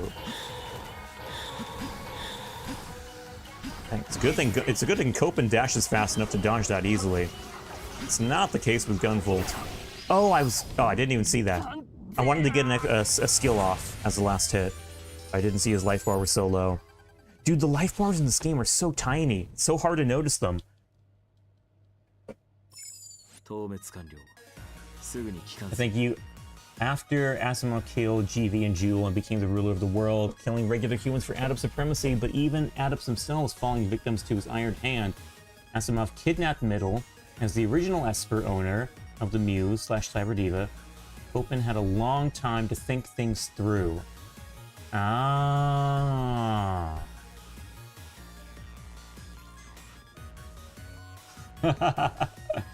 I don't know either, man. Hey, you would know, though. I mean, you could have just left it silent and left me questioning it for all time to come. I would have just been like, he has a reason. I know he did that for a reason. A reason which is unbeknownst to me, but which I know has its place in the absolute wisdom of the cat Lynx.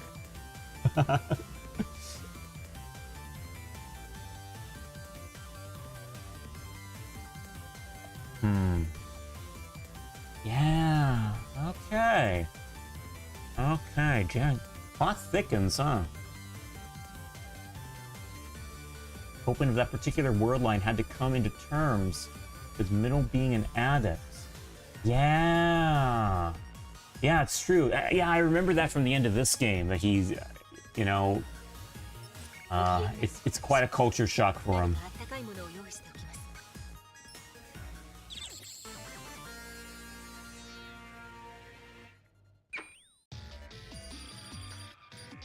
Please give me an S, even though I didn't nail that last skill. Okay, thank you.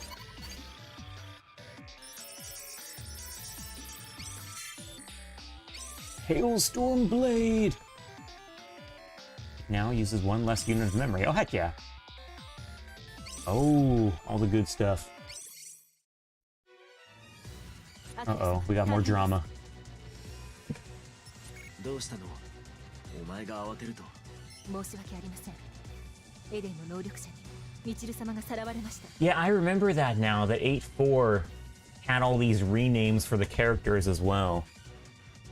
Like Noah becoming Nori and all that. IX2 shows you what kind of world comes out of El Resista having his way. IX accidentally travels to a separate world line during a lab experiment. Ah, okay.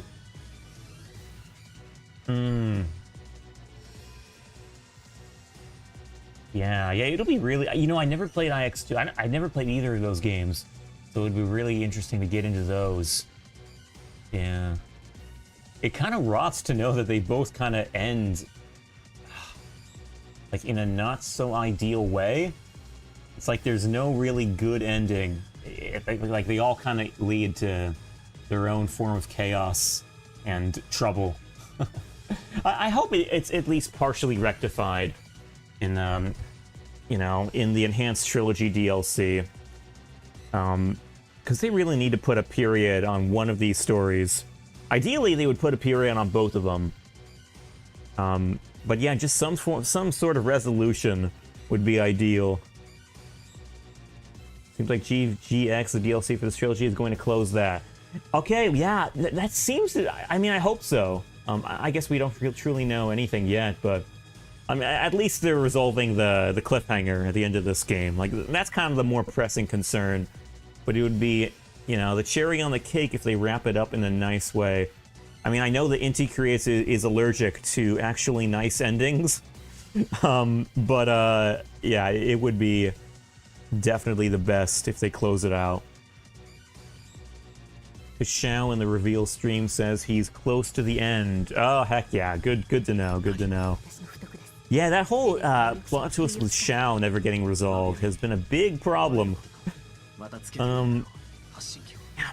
It was so weird how it didn't, you know, GV3 really didn't rectify it at all. It didn't even address it. Just like moved on to its own thing. That game's not even quite GV3, it's more like GV, I don't know, 64 or something, because it seems like so far into the future. It's like a side game of its own.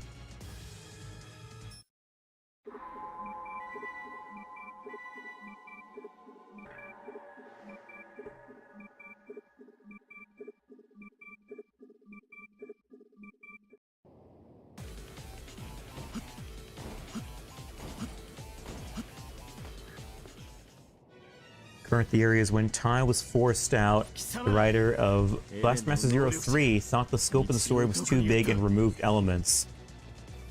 Yeah, it's such a funny thing, though, because... yeah, maybe he thought it was too big, but then his solution was to make a time skip and introduce all these other things which just leave you asking more questions about the world. And it seems like he made the world bigger by introducing that time skip and introducing all these unanswered questions. So, it's a weird solution because it kind of just makes the rabbit hole even bigger, you know? Brings a lot more unresolved stuff to the table. So 3 feels disjointed since Mobius makes no sense without the Shao context. Yeah, it does. He's a product of the world actively fighting against Shao. Timeskip was forced from day 1 by Yoshihisa Suda because Shujin Lok does it. Because remember... oh, hold on, let me take care of the Mavericks. Busting the Mavericks all day, every day. You're a maverick. I'll have to stop you. Sigma, you maverick. Where were we? Oh, also, Lynx, I'm gonna make you... are you not a moderator? You should be. Yeah, there we go. There, now you can bust Mavericks with me. Got powers now. I know you got your own Septima and all that. You're an adept. Now you gotta watch. Now you gotta watch it for Copen. He's gonna be on your tail. He's gonna be busting you. Okay, the time skip was forced by from day one by Yoshi Suda because Shoshin Lock does it. Because remember, Suda wants Gunvolt to be locked without the IP. Oh, that's right. Yeah. Dude, they make it so complicated. I mean, I get they wanted a reason to make drama tracks and stuff, and like additional materials and, you know, other world building materials and all that. But man, they really made a huge series of rabbit holes in the process. It kind of seems like they didn't really have an altogether cohesive vision for the project, like from day one. It kind of seems like they were just making the plot as the games went on, without any like real cohesive like tie together plot. Because it really just seemed all over the place, and there are questions around every corner, and you know, a lot of unresolved you know, knots that are just tied up. ターゲットの子ならこのテセオさんのとっくにベラデンに転送したんですけど無駄足オツ How do you read that shrug emoji? Do you just like vocally say shrug emoji? I hear from Japanese circles that Tai is very displeased about Suda playing him to recreate the lock with his story suggestions, since he never read lock and never wanted to, so he jumped at the GX chance to wrap the original plan. Yeah, I mean, you gotta do something after all this time passes with no resolution to a cliffhanger that is very clearly a cliffhanger, and we really, you know, when something like that has been on the front and like in fans' minds for as long as it has been, you gotta tie it up, and you gotta tie it up however you can. Like, even if you just have to pull all these fan theories from Reddit, you gotta tie it up, just for everyone's sake. Like, no one wants one more cliffhanger. Yeah, with just like all this stuff hanging in the balance and no resolution. They gotta realize too, the people legitimately care about the story. I mean, it's not like one of those things where, you know, people could care less, and you know, you leave a cliffhanger and nobody cares about it. But no, I mean, from the very start, I mean, like from the very start of Gunvolt 1, the story had its hardcore fans. It had its fans which were really interested and invested in the plot and everything that was going on with it. And I know, because I was interacting with a lot of them back in the day. And you know, when Inti Creates would host their podcasts and their live streams and stuff, I mean, you got all these different questions about the story. Like, and I myself, you know, when I would interview Aizu, I had my own share of questions about the plot of Gunvolt. And you know, then the drama tracks came on, and all these other you know, materials came on for the story and whatnot, and the story just got bigger and bigger and bigger, and you know, the interest in the story, I think, only grew over time, and people became more interested in it, more invested in it. And you know, they had all these questions about like what the other games would bring to the table to like resolve some of these questions that they had. And that, you know, just became like more and more interesting as the drama tracks became more of a thing. Yeah, and it just got bigger and bigger. And then, you know, more games came out, but like these games came out and they didn't resolve nearly as many of the questions as they, you know, as the story put out originally. So it kind of ended. You know, like there were a lot of people interested in it, but then, you know, there, it didn't seem like Inti Creates was very interested in answering a whole lot of those questions at the end of the day. But yeah. Or at least from what I notice. I always suspected Xiao was forcefully removed since Aizu mentioned GV3 during the 6 years delay was rethought, and Mobius final boss theme has Shao theme as the leitmotif. Yeah, people told me back then, you're hearing things that aren't there. I was like, do you even Ibu Yamada? yeah, Lamada does love his leitmotifs. Yeah, I know. I know. Yeah, you know, you got all these themes going on. And then Shao comes in. He's like the biggest question mark who no one has any answers about. And he's like the big wild card of all the wild cards at the end of Gunvolt 2. Yeah, and it kind of all becomes a mess from there, honestly. A really big chaotic mess. Yeah, and I kind of hear that, like, people telling you you're hearing things that aren't there. Well, I mean, like, what do you do when you have all these unresolved story plot points around every corner, and it's like Inti's not answering them, but they've left a lot on the table. It's like they have all this crap left. They have all this crap lying around in the plot, and it's all just like stray pieces that are not tied together in any way. But you know, they're still there, so you're left questioning just like how this ties into that, or if it even does. Like, is it just there because Inti planned to do something with it and then they didn't, or did they like plan to do something with it at another point, and it's just like it leaves you like being the you know, that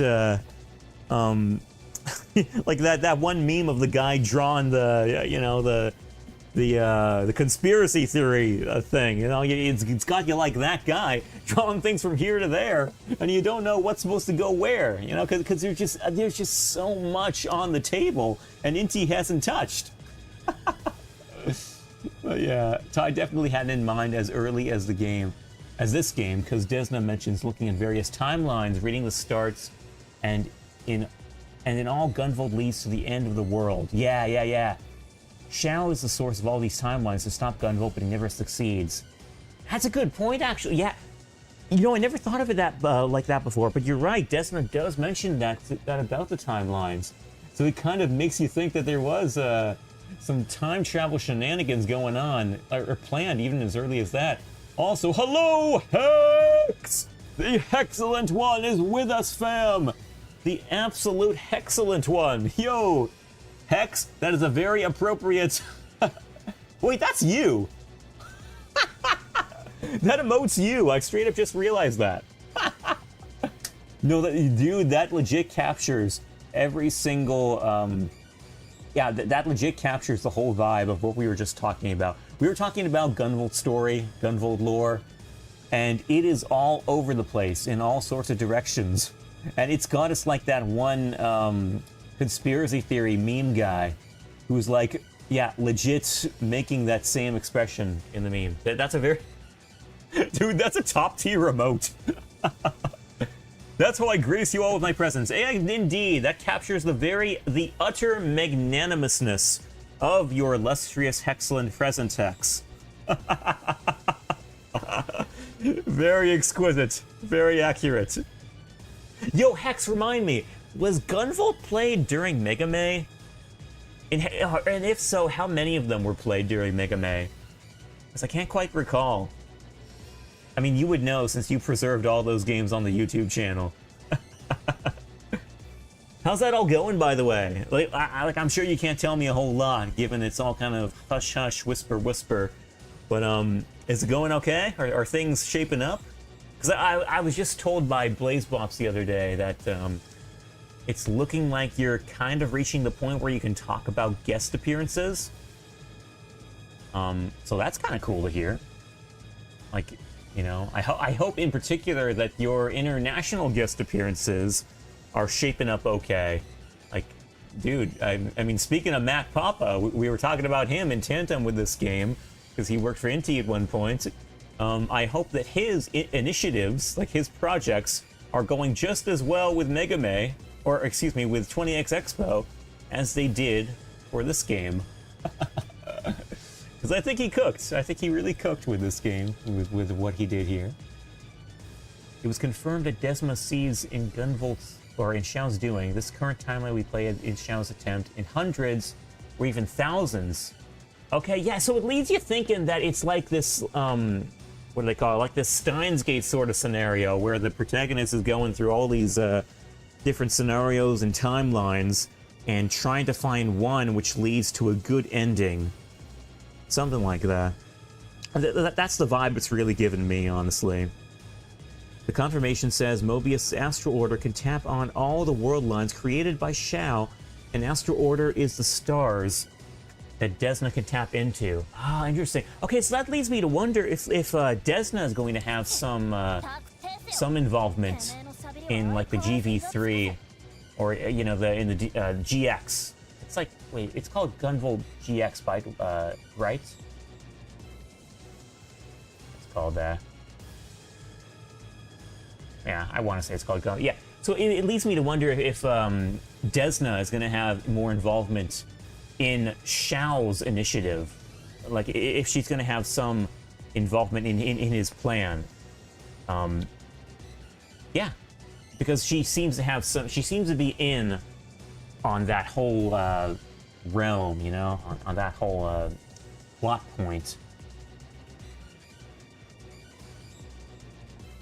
Today's Inti stream didn't have much, but Eden was teased. Oh, were they now? Ah, dude, I gotta get more in touch with the Inti streams, because stuff happens there, it seems, on a regular basis, and I'm just not in tune with it, but I feel like I should be.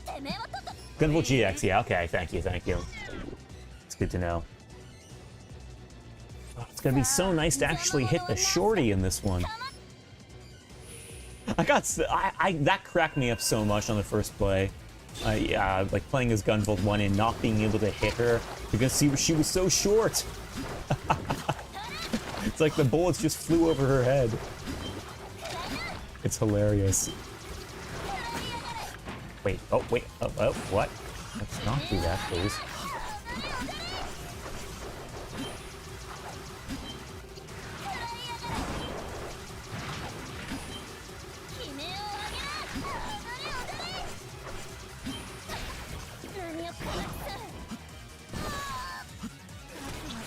Oh, I'm sorry about that, Hex. Nobody likes ads. I don't like ads either. I could, if you are a techie sort, I could link you to a certain plugin. I think it's called a plugin anyway. It's some sort of like extension of an extension of uBlock Origin, which allows you to get around Twitch ads. I use it myself. Works perfectly. I do not have to deal with Twitch ads because I have that extension for uBlock Origin.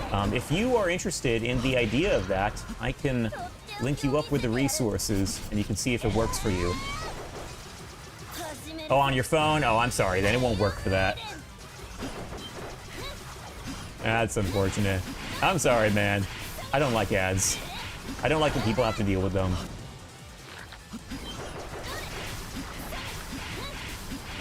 Stop doing that. Ouch. Come on, get down here. Oh, she's almost dead. I can use a full screen attack now, I think. Okay, now I can use it. I love that that's a full screen attack and I don't have to aim it. What? How did that not kill her? Okay, you gotta go, man. That was weird, okay. I feel like I should have killed her, huh?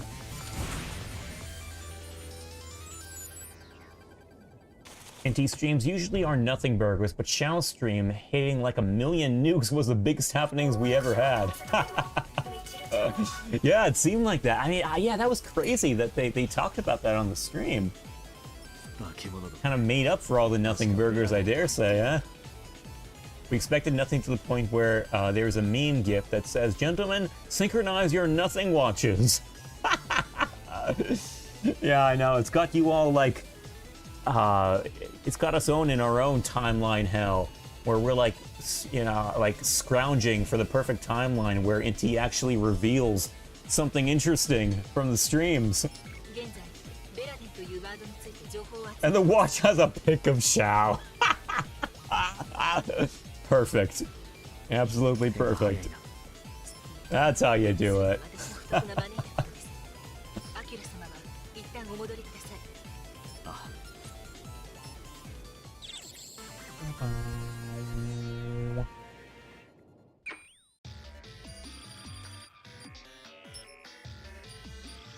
So do the GIF on a DM? Okay, well guess where I'm going right now then.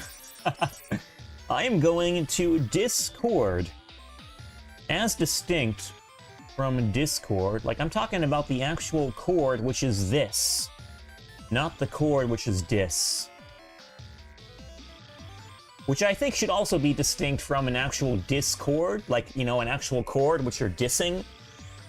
So it's like you got this chord, like pronounced Discord, then you got the Discord, which is the actual Discord, then you got the dissed chord, you know, like you're actually dissing the chord, and then you got people questioning what the heck I'm talking about.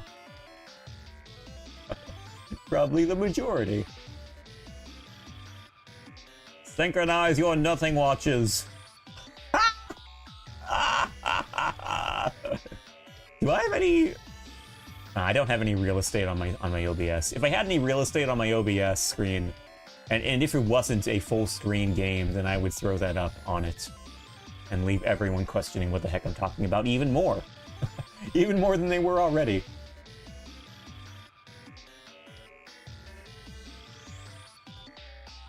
Oh, I'm getting distracted by other stuff now. Dude, this is insane. Hold on, I gotta reply to a bud.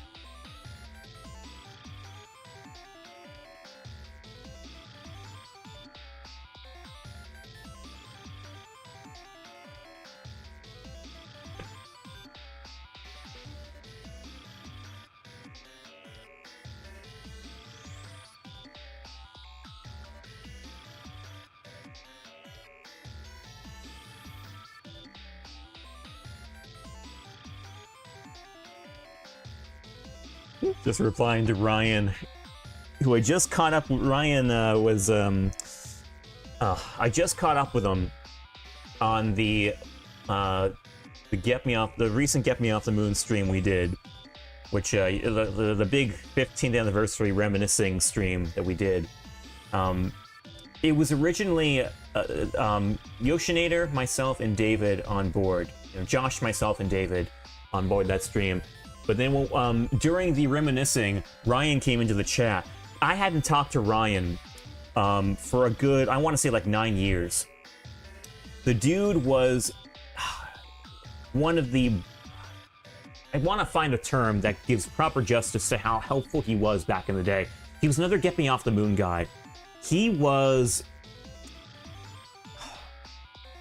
one of the biggest players, definitely one of the biggest players in the whole Get Me Off the Moon saga. Like that dude did so much for us back in the day, in terms of like, I mean, he was back in the day. I called him our convention guru because he would represent us at all these cons and stuff, and like man the booths for cool stuff. But you know, he just sent me this receipt that he sent, or that he had, for when he shipped the rocket out to another guy, Joel.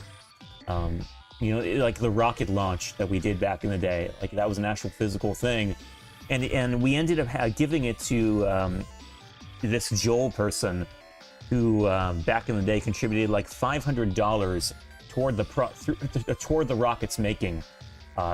He blew everyone else out of the water. He threw in the most amount of financial support than anyone else back then. And that's why we decided to give the rocket to him in the end. So he still has that rocket to this day. But it was in the hands of Ryan for a good 4 years. Like, it was just sitting in his garage for about 4 years, for quite a while. But then he eventually shipped it out to Joel. And I'm looking at, he sent me the receipt here. And, you know, this all happened years ago. But he just dug up the receipt that he had for when he finally did ship it out to Joel. And the shipping comes to like $150. Because the rocket was a big replica. It was like 5 feet tall. And it was an actual functioning rocket that you could actually ship out, or, you know, that you could actually launch. And we did launch it back in the day. Yeah, that's crazy stuff. Yeah, no, dude, it's been so cool, like, catching up with Ryan after all these years. And he has so many old Get Me Off the Moon artifacts. Like so much super cool stuff. And you want to know the coolest thing? Ryan is going to be coming to 20X Expo next year, which is a perfect opportunity. Because I think I think it's just so cool that he has all this stuff on hand from the old Get Me Off the Moon days to just like share at a moment's notice. Also, is OBS working? Am I still going? Okay, it's still going. I was like blanked out for a second. I should probably get back to the game. Someday. Oh boy. Getting distracted by Discord. I'm gonna be dissing Discord soon enough if I keep getting distracted. Okay, where am I? Here we are. Oh, but yeah. Turning that all for full circle, though. That's a great gift, Lynx.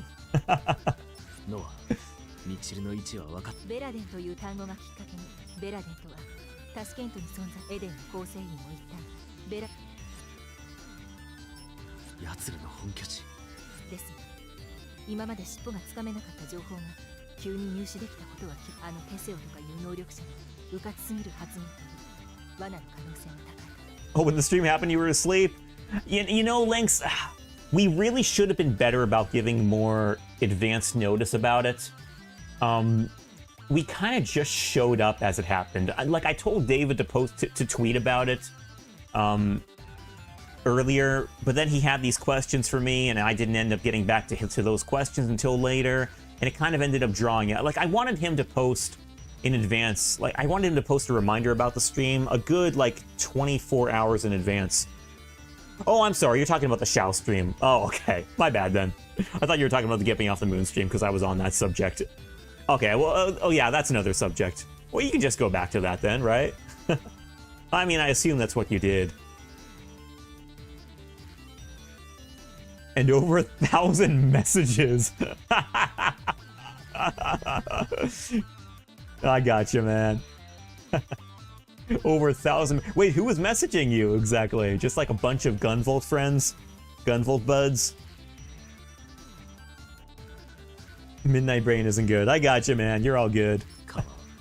こちらも打てる限りの Yeah, it's almost midnight. Well, you know, a good 40 minutes until midnight here. I'm still right in the midnight oil.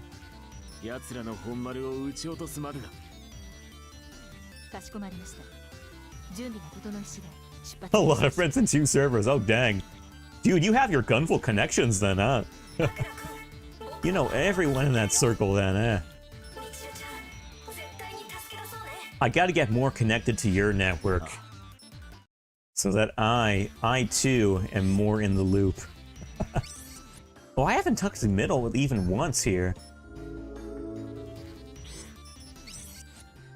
Oh wait, I don't think I can. Wait, could I ever? Wait, when does middle get stolen? Oh, middle gets stolen late game, doesn't she? Yeah, so I could have talked to her earlier. I totally missed that chance. And now she's gone. That's right.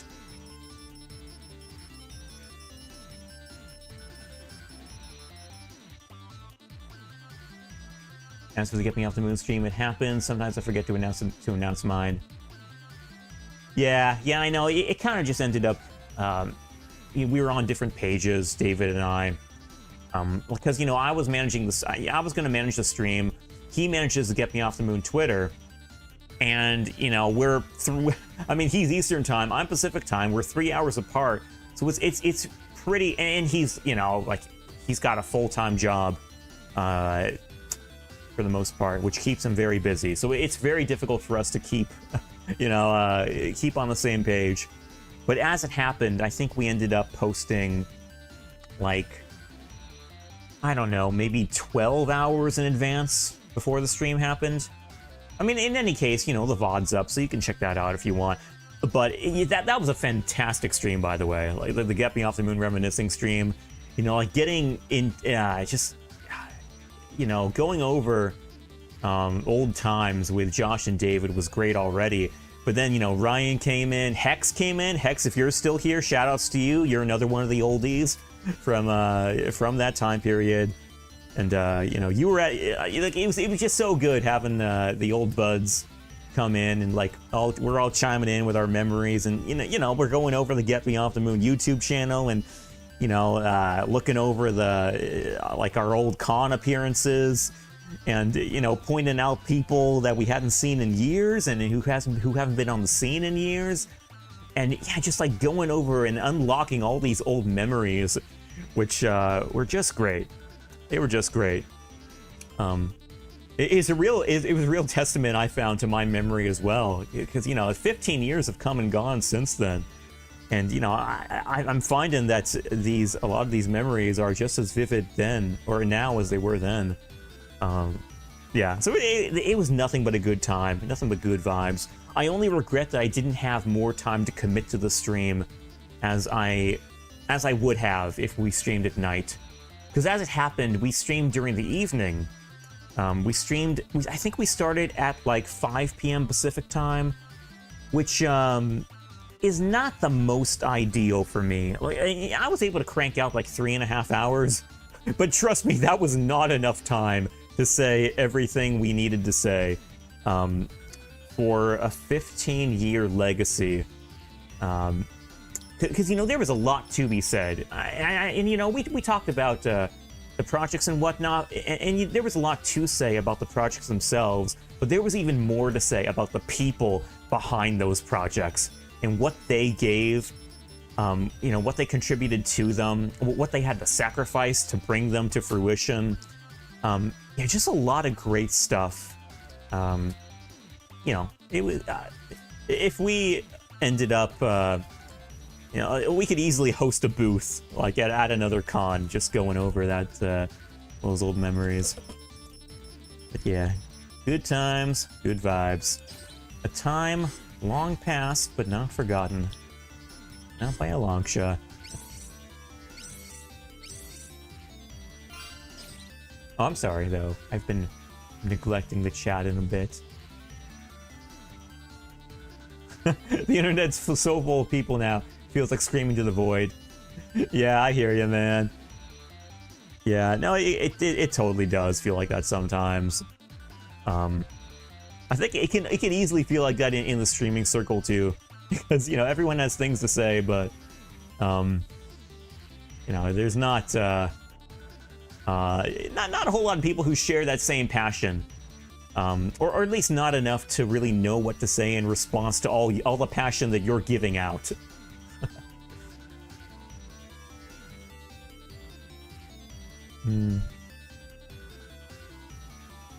Looks like okay, she got stolen.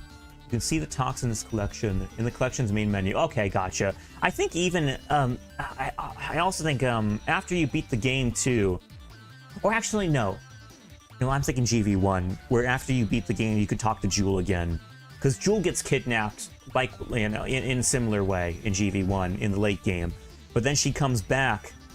After you clear the game, and then you can talk to her as much as you want. Although I'm not sure if that's the case in GV2 with Middle, and if you clear the game. But that's good to know that they are available in the main menu. Where the CD dramas are at. Okay, gotcha. So they're where the CD dramas are. Time zones are always very hard to work with. Yeah, they're always so tough, man. It's not so bad with me and Josh because you know Josh and I are in the same time zone. We're both in California now. But, you know, David's another story. He's a whole other animal because he is Eastern time. And he does have a very, very, very busy working schedule. So I can usually only get a hold of him on the weekends. But that is nice, you know, that I can kind of mostly rely on him for the weekends. Consistently enough, anyway. I gotta get in touch with him, actually, for this weekend. See if we can plan something for Friday or Sunday. I mean, Friday seems to work for him just as well as the weekend, even if it is a working day, because he doesn't have to work the following day, so he's been able to do that. But I want to see if I could schedule, like, maybe Tron Bon, because we finished 5 Island and Legends 1, so I feel like Tron Bon just blends in most naturally. But I kind of want to get in with him there, for that. You, Josh, and David together are very fun to listen to, but it's so hard to schedule. Yeah, it is. And you know, we're kind of just doing what works best for us in our own little bubble. And I understand. Excuse me. And I understand that it doesn't always work the best for everyone else. And I do apologize for that. Like, I wish everyone was able to tune in. But, you know, we got to prioritize. we got to prioritize David above everyone else. Because he does have the most limited schedule of us all. The pains of no longer being in school. Yeah. I hear you, man. Yeah. You know, we do what we can. I mean, you know, it's cool that I'm personally just happy that we're all able to collab as often as we can. You know, because, you know, I mean, theoretically, we should all be busier now, and we are in our own realms. But it's really cool to have a friend circle, which can still make time for you know, for the old hobbies. Because you hear all the time, you know, as you get older, you generally have less and less time for friends. So I'm personally very grateful that, you know, those guys are still able to make time. I mean, like, they may not have the time, but they're willing to make the time. And that really means a lot. You know, especially when you've just known them for forever. And maybe it's because you've known them forever that they can make time for you. But whatever the case, it's very nice.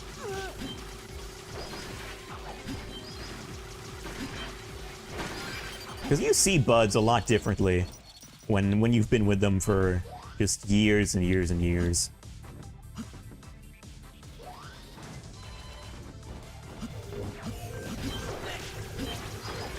And even if they've changed, you know, they're always kind of the same in your mind.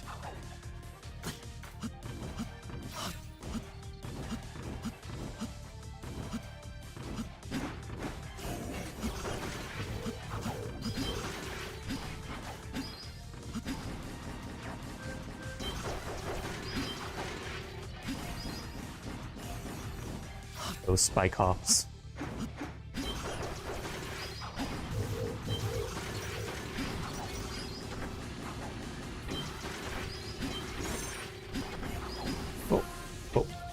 Hold on. How do I dash again? Okay, well, so much for combos, but we got the song! We got the vocals!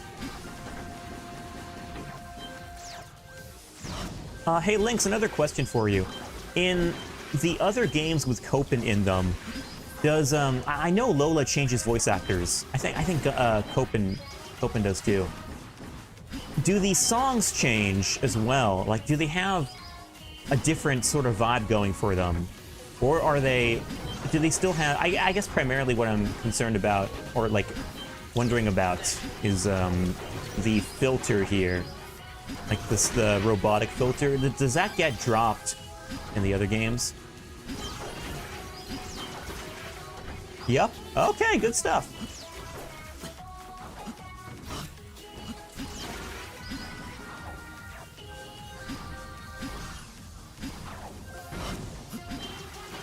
Oh wait, that yup applied to an earlier comment I made. My bad. I'm just realizing I saw that earlier, actually. I think I can pop off that. Or, hey, you know what? Let's just waste 2 bullets.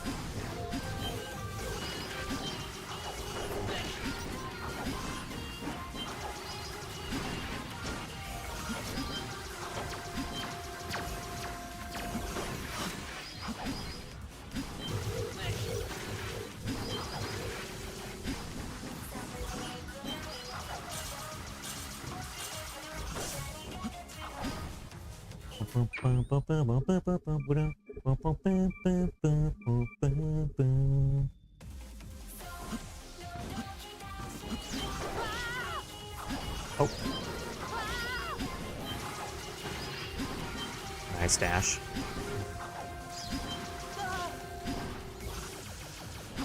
on. No more enemies? Really? Oh, I am gonna risk that, actually. Very nice. Oh! Is that just a death? Really? Okay, good. Dude, I didn't even lose my karma, or my kudos. I did it again. Copen yearns for the pits.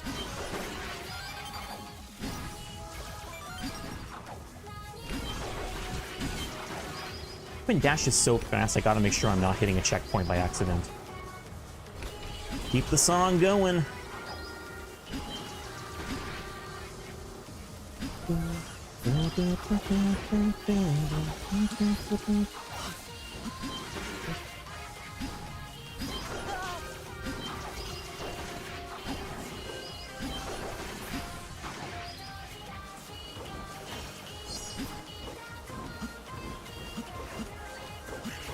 Oh.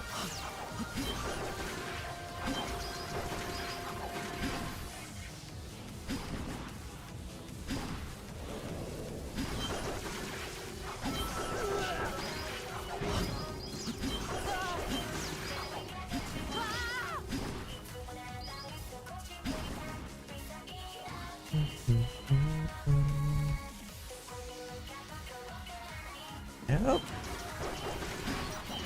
Good stuff.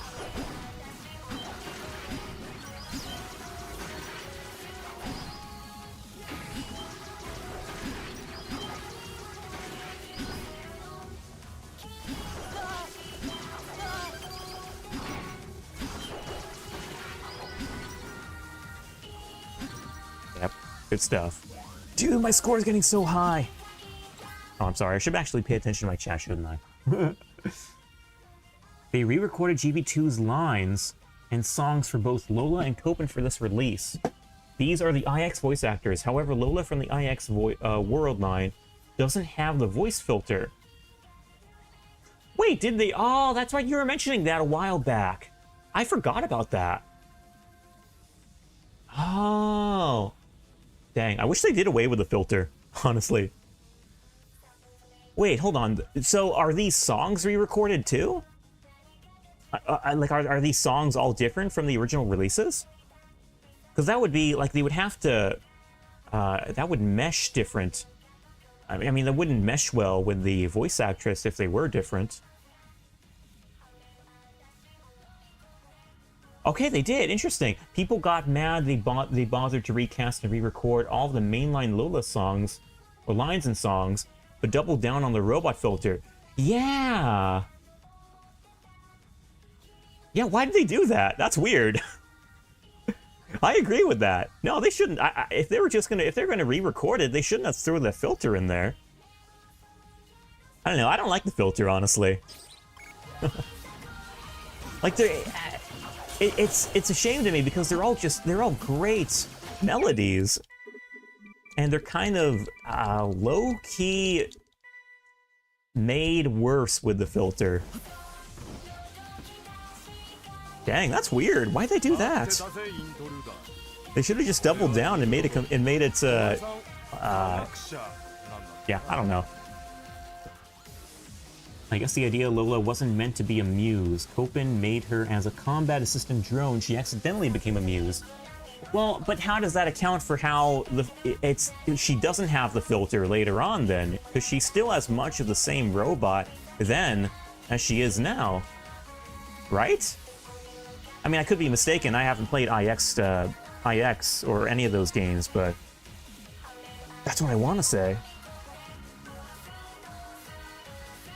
In the IX World line, she became a muse by accident too, but unlike Elri's sister who does... Dude, every time you mention Elri's sister, it gets me cracking up. But unlike Elri's sister, who doesn't care, IX gives Lola her singing shenanigans a thumbs up. Wait, so the main difference just comes down to Copen being more of a weeb in the other timeline? That's the vibe it's giving me, because it's like I'm getting the vibe that he doesn't like that filter because he wants to hear more of the song. So it's kind of like he's just more of a weeb. In the alternate timeline? Copen being less mean, more like? Okay, well that's another way you could say it, I guess. That's still strange, like that very subtle, it's such a strange personality divergence. I mean, I mean, I'm all for it, granted. I mean, I was never able to get really into, like, the really mean Copen. So, like, I kind of welcome the nicer personality from him. But, yeah, that's still interesting. I need a name to defer them. You know, Resista is the commonly used name. In Japan, to differ, they're called Hate Speech Acura and X. Wait, that's hilarious. Wait, that's really funny. They actually call him that in Japan? Hate Speech Acura? Oh, that's insanely funny.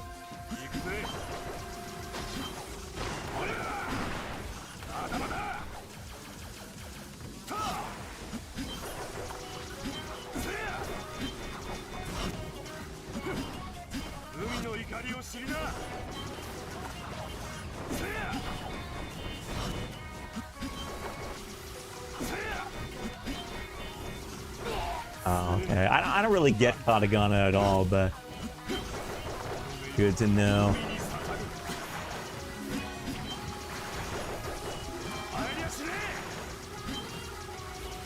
Lynx, how much Japanese do you understand, by the way? So I'm under the impression you know more than a little bit.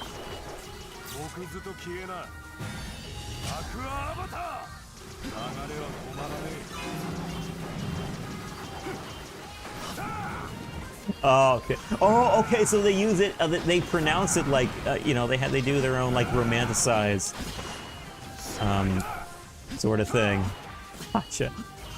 Oh my God, this guy is nailing all his shots on me. Oh, I didn't recharge. I forgot to recharge. My bad.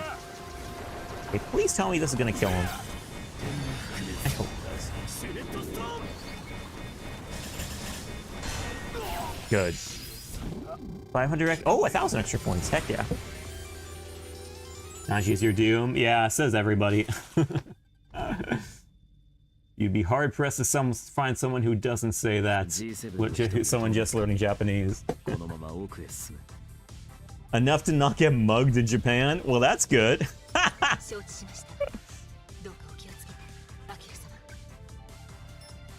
Literal reading is Heito Speechy Akira. Dude, I love it. That's awesome. See, I find it really funny too, because I mean, part of my amusement for that comes from just the fact that I really didn't like Copen's personality from Gunvolt 1 and 2 as well. It's like he had no personality aside from just hating adepts. It's like that was it. He was like low-key the Mega Man X of the later X games, where he's just like, "You're a maverick, I gotta stop you," you know, that kind of thing. Or just like to another. No, actually, you know, it's better compared to Vile from Maverick Hunter X, who's just like, "I just want to make trouble for you. I hate you," you know, just like he's like the ultimate X anti. And it's like it's such a shallow personality. It's so shallow that I cannot help but just groan at it. So it's like part of the amusement I get from just like Japan straight up calling him Hate Speech Acura is because I feel like they're on board with that. Like they're right with me in just like feeling like that personality is just straight up over the top.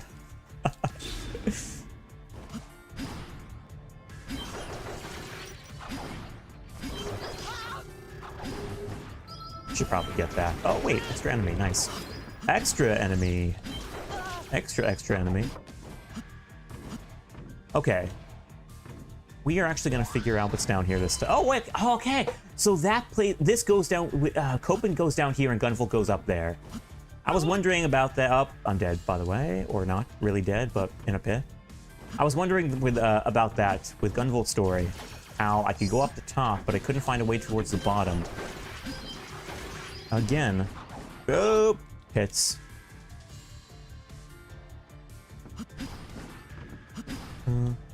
Please don't do that. What's the point here? There's no enemies?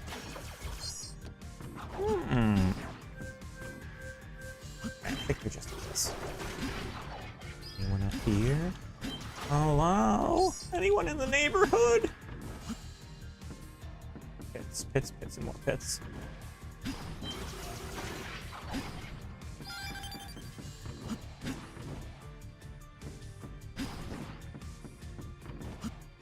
Oh. Oh. No, I lost the combo, dang it. Oh, wait, not good. I'm really glad that doesn't lose the kudos. Up, up, and away. Oh, look at that. We got it.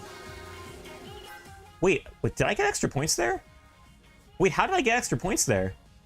I looked away for a minute and I didn't see what the bonus was. For. Oh well. Yo, Lynx, if you saw that, please let me know what happened there. Because I went from 300 kudos to like 2,000 right when I entered that door. I have no idea what happened. I think the secret is jumping a la Mega Man rather than just walking through. Really? Oh, dang. That's a huge bonus for just jumping through a door. That gave me like a 1,500 kudos. No, wait. No, it like straight up 2,000 kudos. That's insane.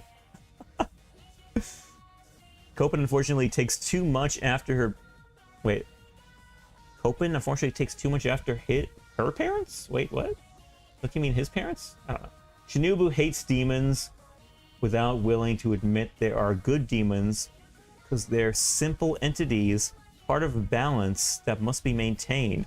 Shinobu only just recently relented in Galgun Servants of the Dark. Oh, his parents. Okay, gotcha, gotcha. That's what you meant. Wait.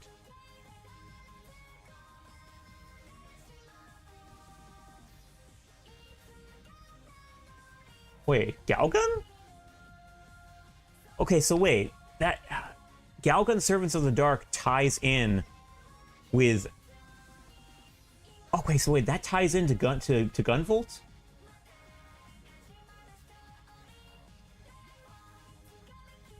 Oh, Gal Guardians. Oh, okay, that's right. Wait, so Servants of the Dark, was that the second was that the second Gal Guardians game? Huh. Okay, Servants of the Dark is a different world line, but we see the origin of the Azure Striker Septima. Thing is, Dr. K is not wrong calling Septima Devilry. Yeah, he's not wrong calling Septima Devilry. Second Gal Guardians. Oh, okay, gotcha. Yeah, that's also lost on me because I never played that one. I saw it got a really mixed reception on Steam, so I never really bothered with it. NT Creates never fixed those problems, did they? I played the first one. Oh, I hit a checkpoint. Dang it. Right after getting that nice bonus, too. Dude, Copen goes so fast. Oh, well, we gotta rack him up again.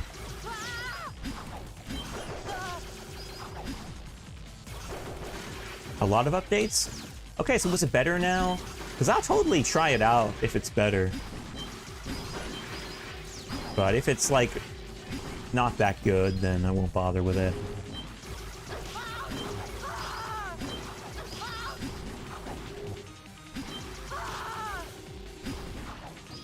Ah, missed the combo.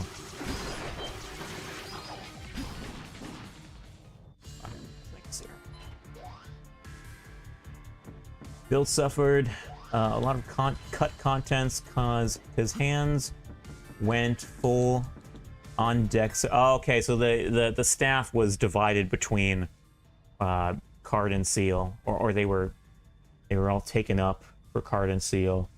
Gotcha. If I recall correctly, the review bombs was because it didn't boot on Chinese computers. Yes, Inti made the same mistake twice.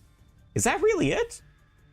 Because I saw it got a lot more review bombs than even the Enhanced Trilogy. I mean, the Enhanced Trilogy made it off with a mostly positive, but Servants of the Dark got away. I mean, that got a mixed review. So like that seems to be indicative of more than just launch problems from Chinese computers, in my opinion. Although I could be wrong. I don't know for sure. Aizu omae! One of obviously unfinished mechanics that later got solved. Okay, so Lynx, in your opinion, is it worth playing then? Like, especially now that the bugs apparently have been fixed. Like, is it at a refined point now to where it's just as good as the original? Because I did like the original.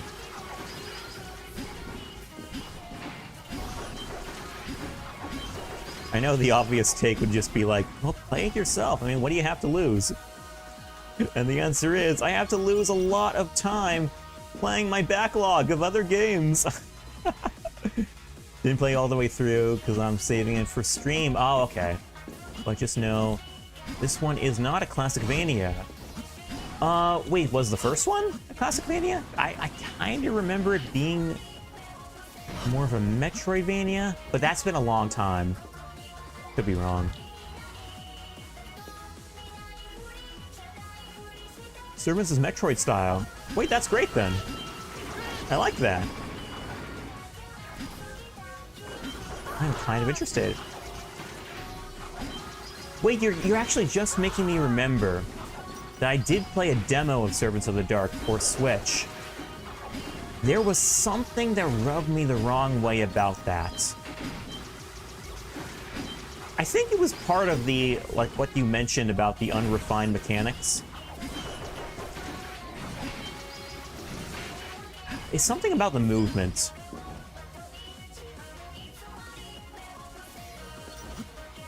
Every area had a limit on the XP you could get. Okay, yeah, I remember that too. Wasn't it... Hold on, let me think for a second. Weren't the characters a little slippery? I want to say they had like slippery mechanics and something like that anyway. I don't quite remember for sure. Maybe I gotta go back to it, like, for reals. I am glad to hear it's not a Classicvania though, because while I did enjoy, what were they? The the Bloodstained Classicvania games. While I did enjoy those, I had to play them on easy in order to not get frustrated with the knockback mechanics. Because those knockback mechanics, they really... Oh boy. They really mess with my enjoyment of Classicvanias in general. Like, to this day, honestly, I can only play Metroidvanias.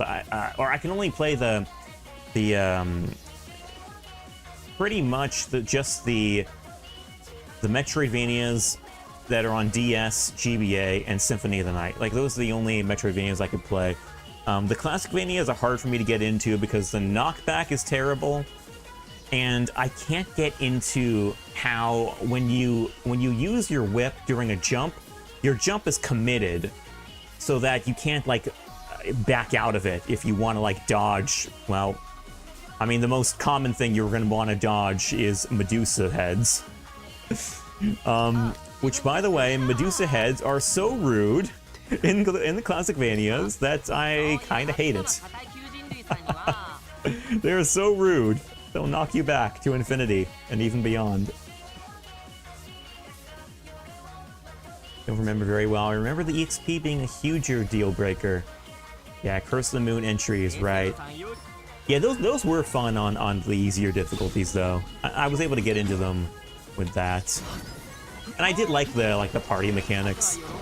Those are really fun too.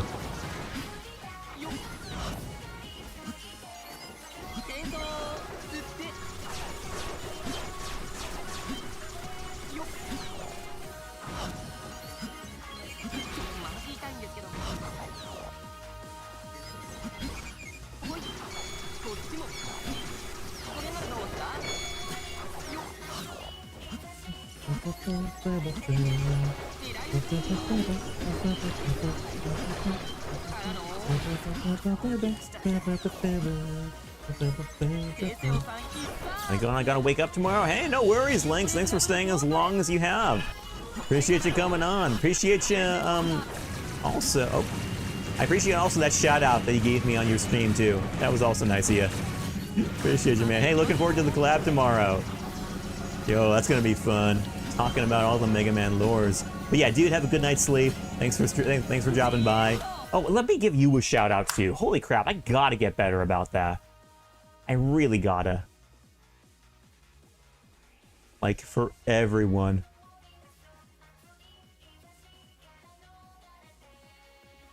There we go. There's the man with the plan. Guys, if you have not checked out Cat Lynx, he is the coolest cat in the club. Like, the dude is so passionate. We are kind of the same breed in many ways, honestly. Very passionate about the things we love. And yeah, big Mega Man fan. Big Ease fan. That's another huge one. Yeah, just an awesome guy, and his streams are awesome too. So check him out. Very passionate dude, very cool dude. And yeah, just check him out. You want me to put a gun to your head? Jeez, come on, guys.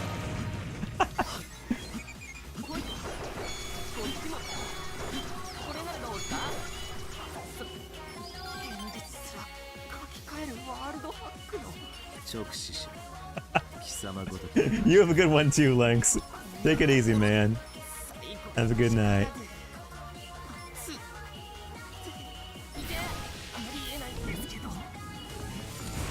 I forgot to use the widescreen attack.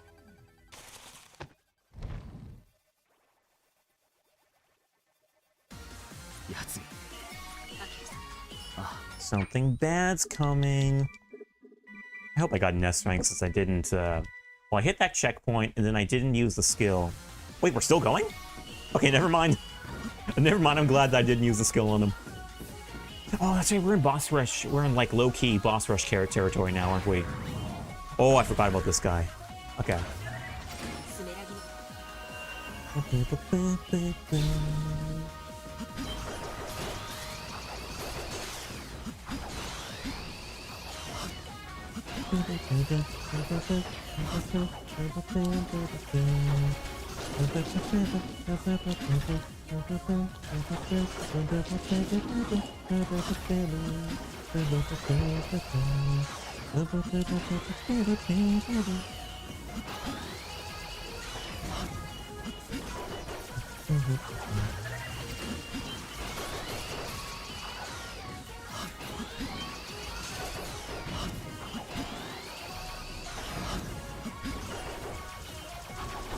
He's taking his sweet time, ain't he?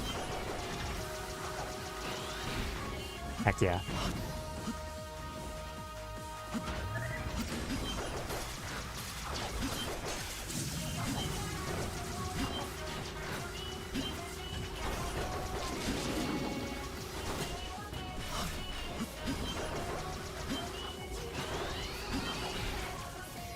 Yo, racking up the points. Oh my gosh. Watch out for the big unvocalized desperation attack.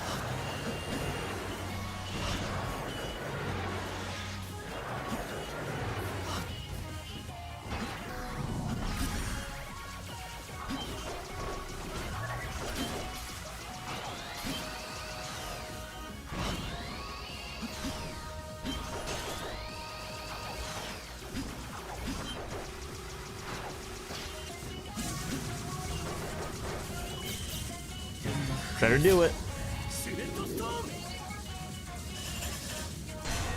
That's what I'm talking about. Shredded.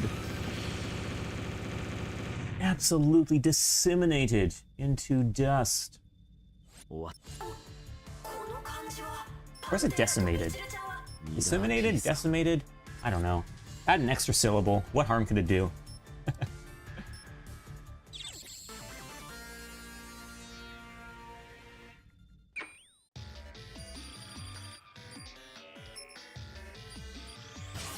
Yo, nice. Dude, we are all up in the S ranks today.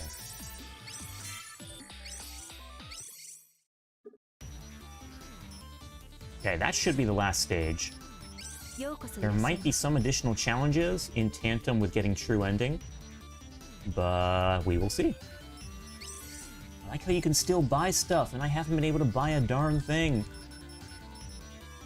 Oh, I think I might just get lucky this time, though. There's shock damage to tag targets. That sounds good. Even if it is only slightly. Have I been doing anything in terms of rewards?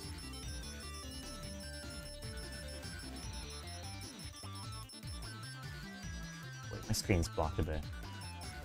I can report this. What did I get for that, actually? Got money, okay. Pull this away somewhere.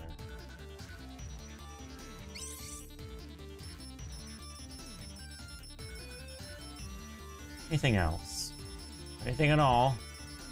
Okay, good. See, Witty, I think I needed that. Make something here.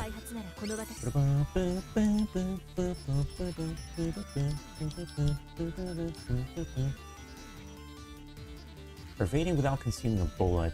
I mean, it sounds okay. Ooh, I don't know if I want to reduce my HP that much. Let's do that. Mid-air shock damage, that sounds good. Especially since, yeah, I want at least something from this shop before I end the game.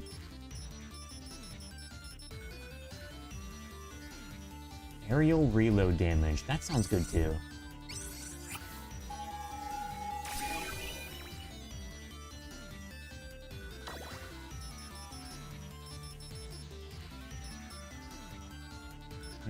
Okay, how much of this stuff can I actually equip? That's a big question. 27, this should be more than enough. I feel like there's still more to equip, though? Am I wrong? I feel like I bought more that I can equip, but I'm not seeing it, so...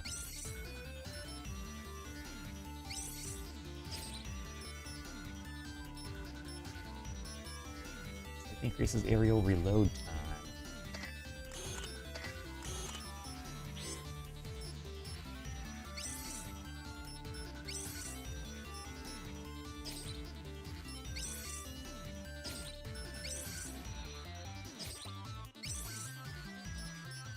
Okay, well, can't find anything there. 何になさいます？アキラ様。オーバードライブコードを開発できるボーディーコードはクードスが1000を超えた時に開発を進めていくと強力な OD ご興味があればどうぞ。I like the sound of that. Assuming I could even afford the stuff with the miserable materials I have on hand.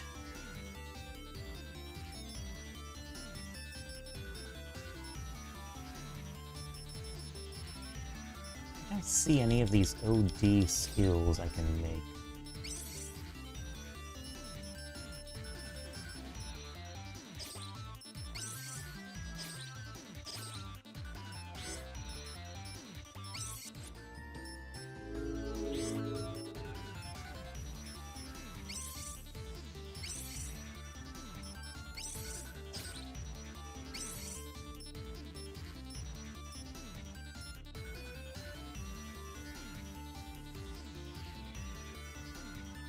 Okay, so I gotta make more of them in order to unlock that.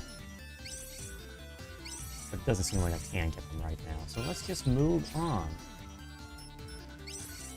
Is this home stretch? Should be home stretch, right? Home stretch, baby!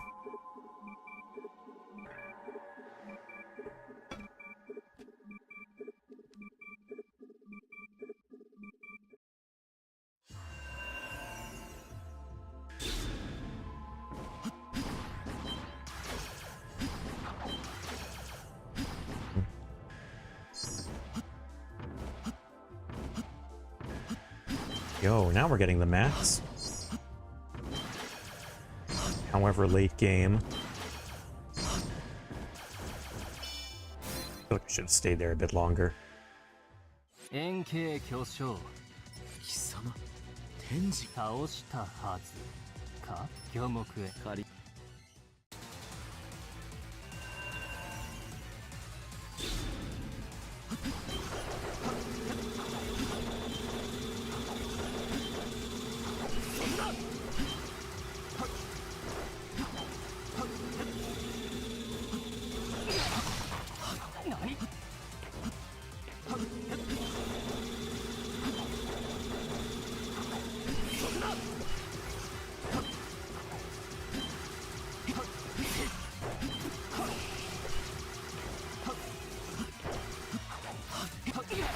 よっ。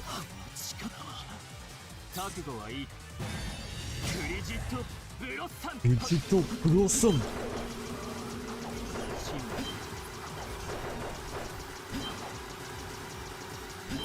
Wait, we have a problem here. I can't see his entire life bar. I gotta move stuff.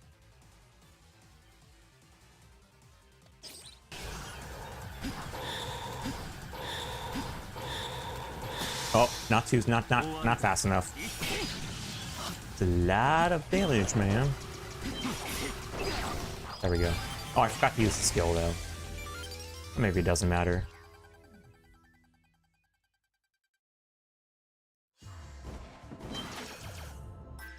So, I got more memory now. Doesn't seem like I got anything here. Okay. No, I want to see what's over there. Nothing? Okay, fine.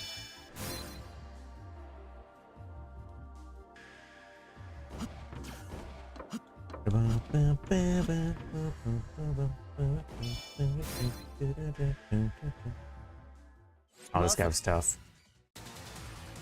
Wonder if his second form's gonna be around. 受けろそこだ粉と散る行くぞすりつぶせ伸びよ来い戻れ砕き割れ来い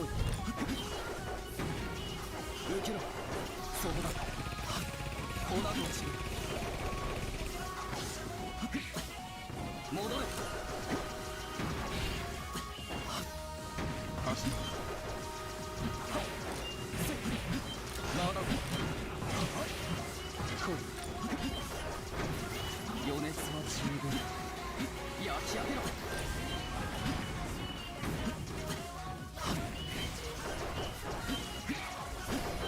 戻れ足まだ来い Target. 時間だ Uh-oh. What does this do again? Well, I'm not gonna think about it. Maybe I should. Oh, yeah, I really should have.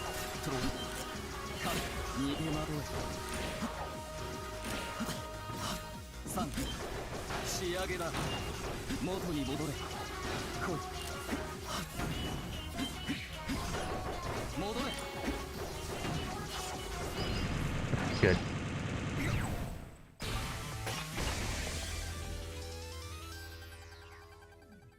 Uh-oh, controller just died. That's not good. But it had good timing anyway.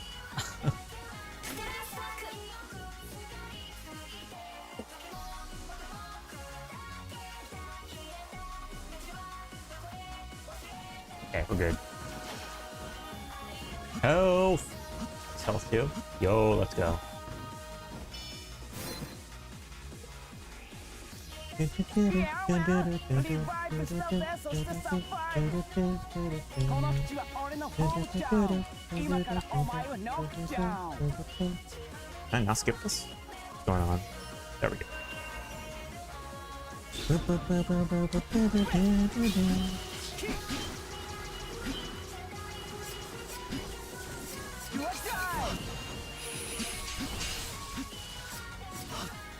Oh, I switched.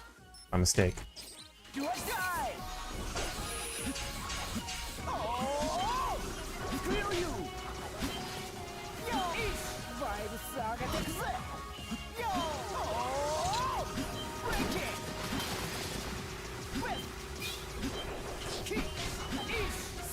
なレスポンスだ。Up yours Poetry Slam Bring bring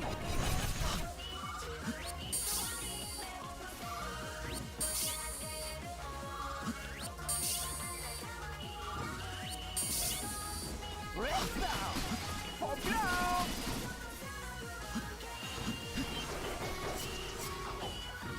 Do or die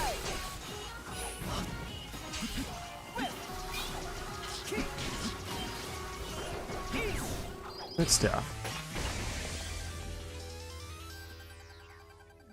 Moving the heck on.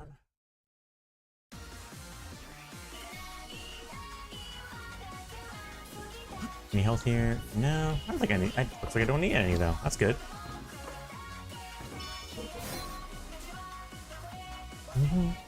同志パンテーラによって私はまた現世へと舞い戻りました。これもまた星の導き。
Bro, really?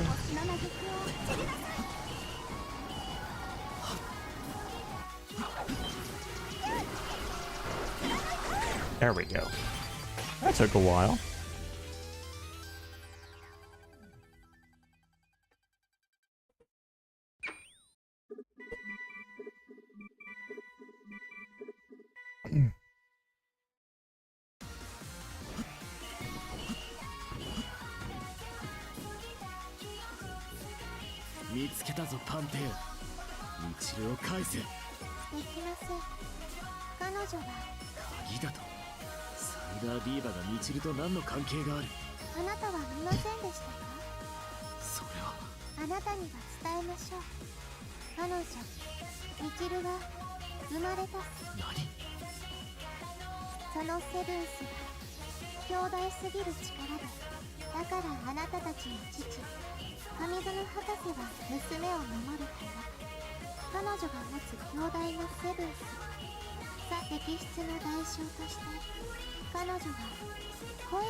Huh. That begs an interesting question. If the muse was too much for Middle to contain, because she was just a girl, how was it able to be transplanted into Jewel, who's also just a girl? Huh. Curious.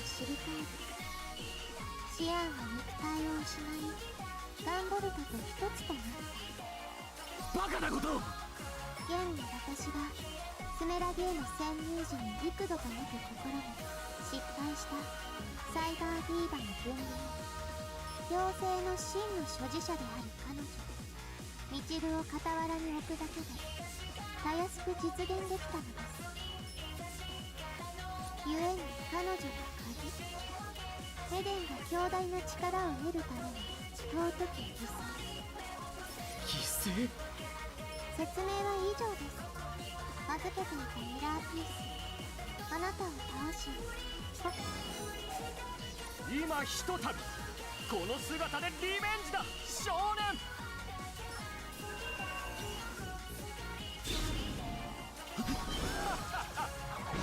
ここだよ降臨ラン。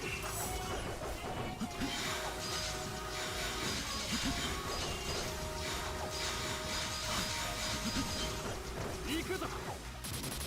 ここだよオーバージェントたまらない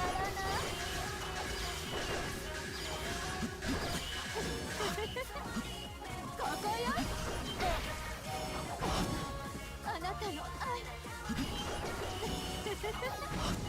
ここよ、はっ惑いなさい、抱きかめて、ここよ、オーバージェンダここだよ降臨ラン。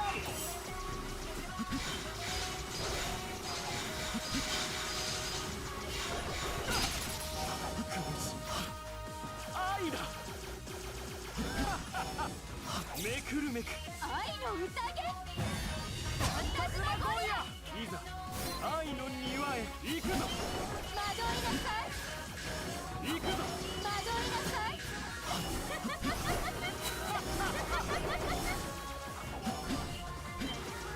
感じなさい、終わりなき愛よ、 I do hope this works. Heck yeah. 私の If that didn't work, I think I would have been done for. There was too much on screen to dodge. こりゃ Okay, yeah, we're not done with this stage yet. 感じるよ、あの奥から。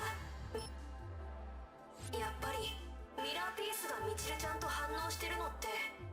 奴のたわごとに耳を貸すな。今そうだよね。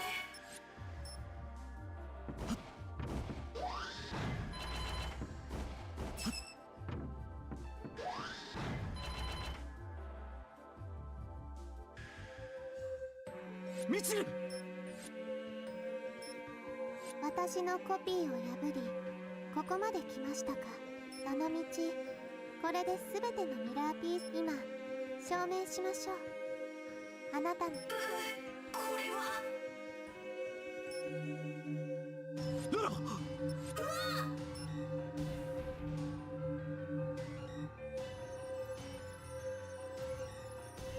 さあ、妖精の力を宿せしミラー。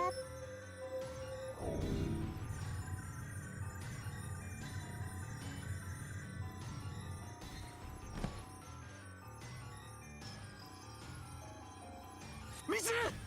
愛する同志 G7 たちと他ならぬあなたによる運用を重ね、そしてあなたの妹ミチル、二つがあればサイバーディーバを我が身になじませることができる。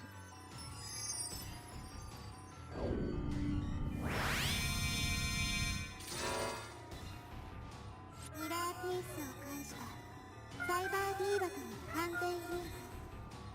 次にまずのは理想郷。無能力者なき私たちの絵でその成就を。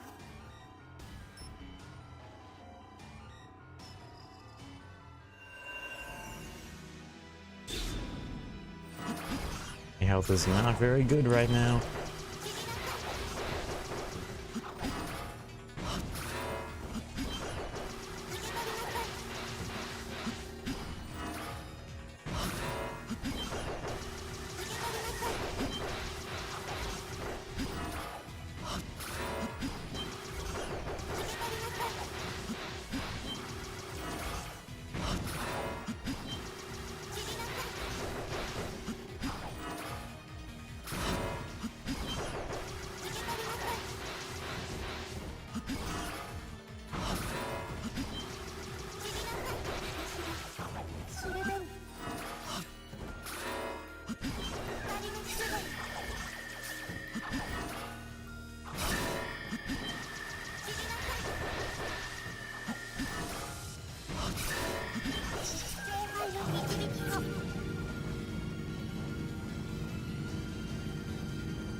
Oh, that's not good.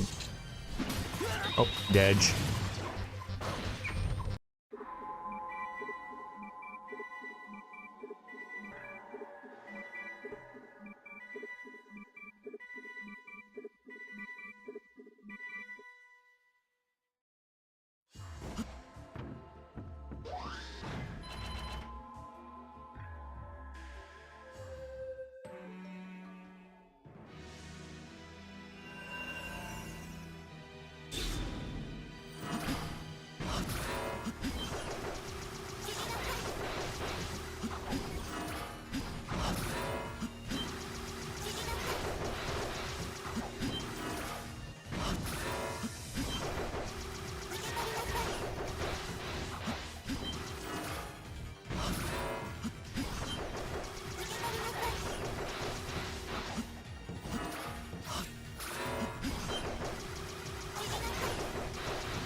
that's really sucking my life.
Ah, dang, that's not good.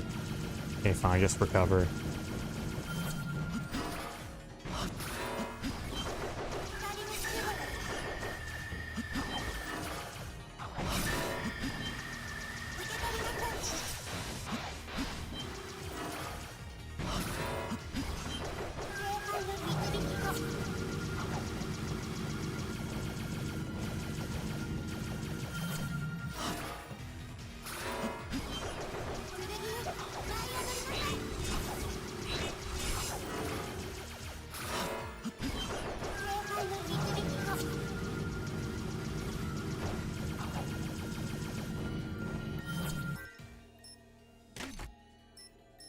I never tried out these ones.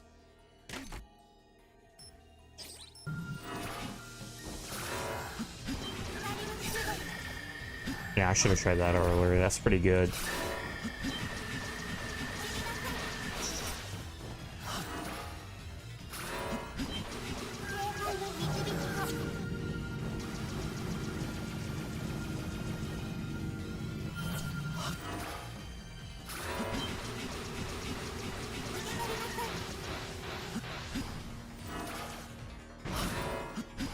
Oh, come on.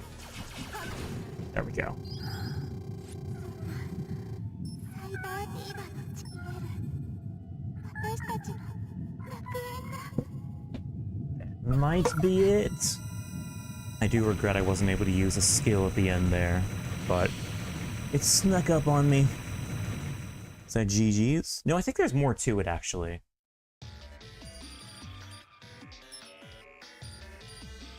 Yo, let's go.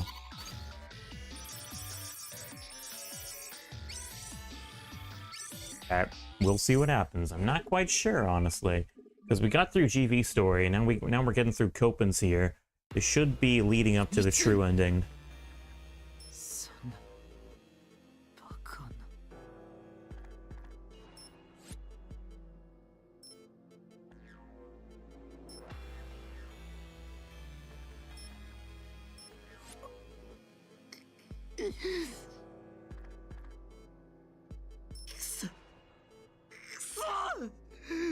なぜだ、なぜお前がアキラ君、能力者とは何だ、セブンスとは何なんだ、神よ答えてくれ。なぜそんなものがこの世界になければならないん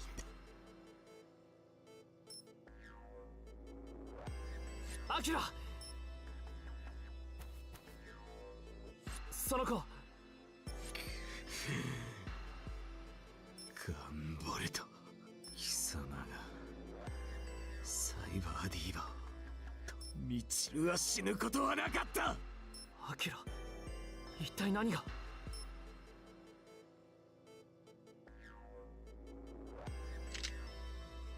神へ祈る間もなくここで死ね、ガンボルト。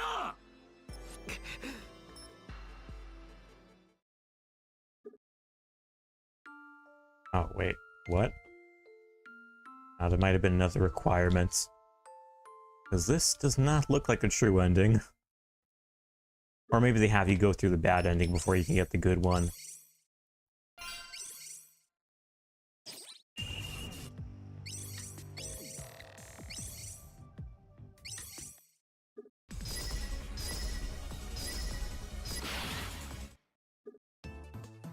No?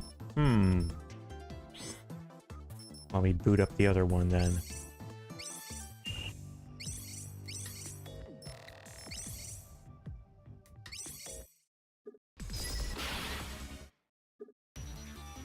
Yeah, I'm not seeing anything here. Huh. Well, let me look it up then.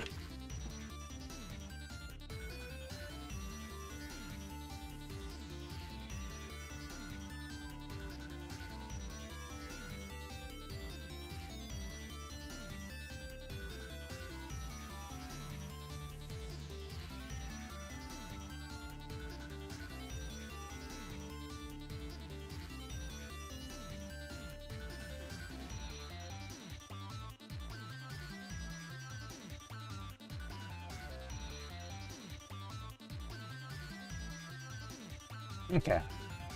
So it looks like I just beat the game with both characters and then replay final stage with either character. Good to know.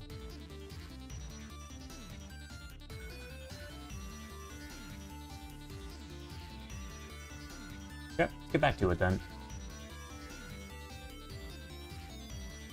I think I'll roll with Gunvolt, assuming I have good weaponry here.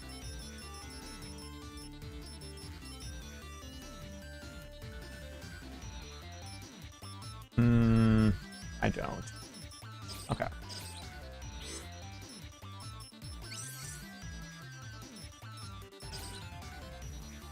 Let me go back to the title screen so I can do this with Gunvolt, because his story is easier.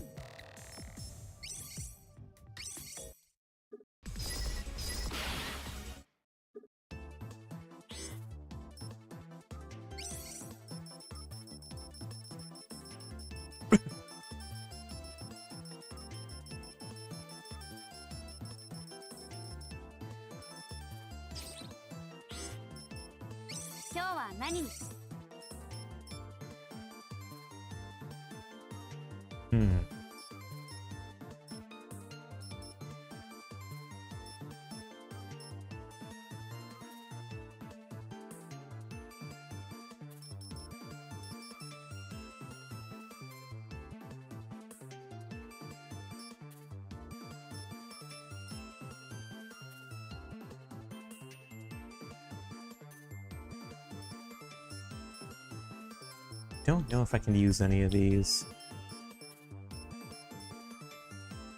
It's only so much I can afford to.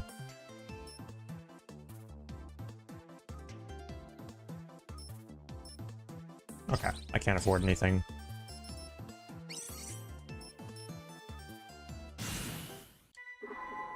Alright. Let's do this thing again.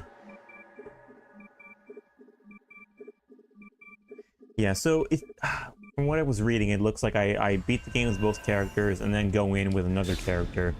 Which is kind of funny because they make you beat the game 3 times. I would have thought that it unlocks upon doing it with a second character for the first time.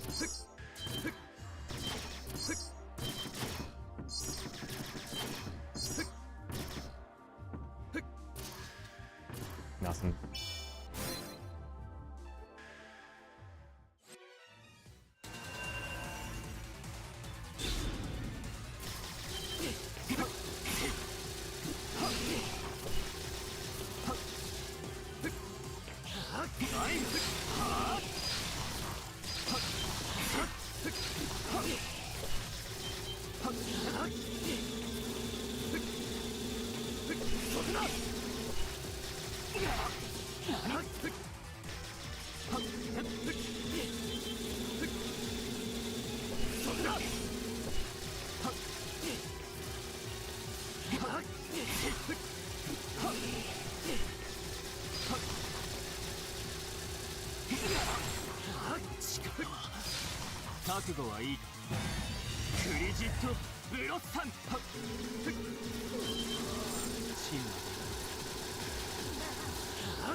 Oh, he did it.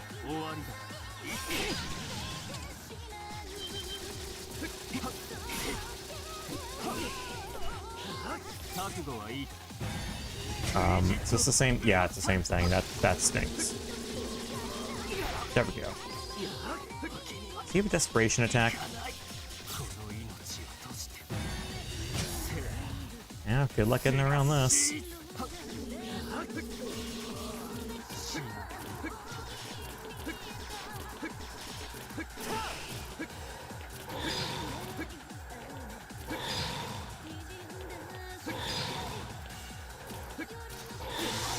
Oh, he did it.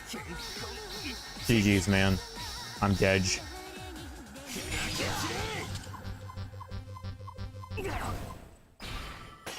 I think Jewel revived me, though. Yeah, she did. So I'm gonna get a crap score, but at least I'll be able to beat it.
Oh, that's the wrong one.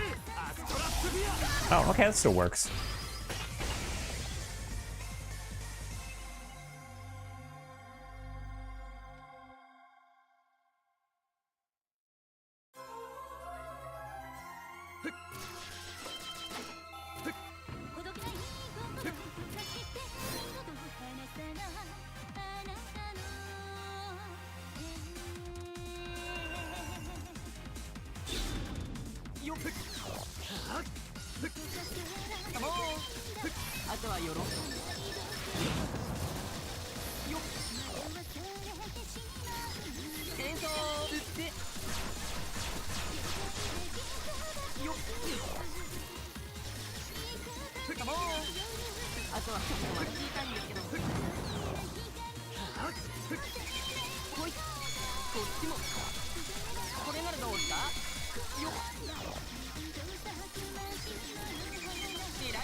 りを知りな。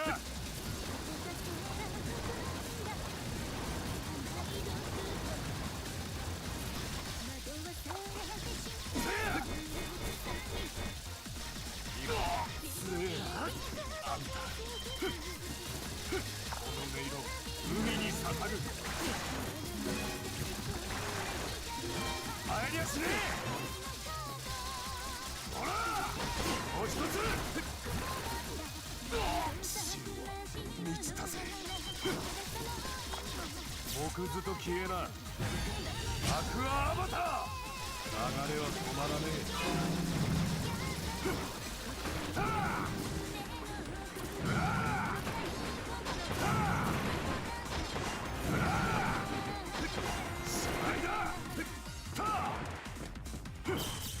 細マッチアームドブルールクスカイラー。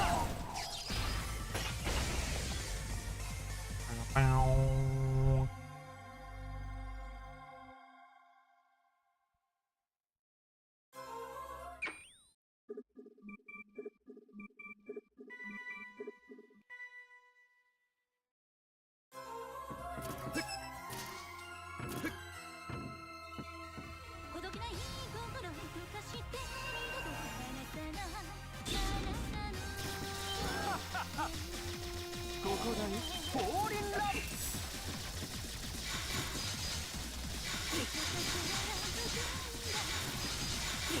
Yeah, I shouldn't take too much damage. ここだよオーバー。 Ouch. たまらない。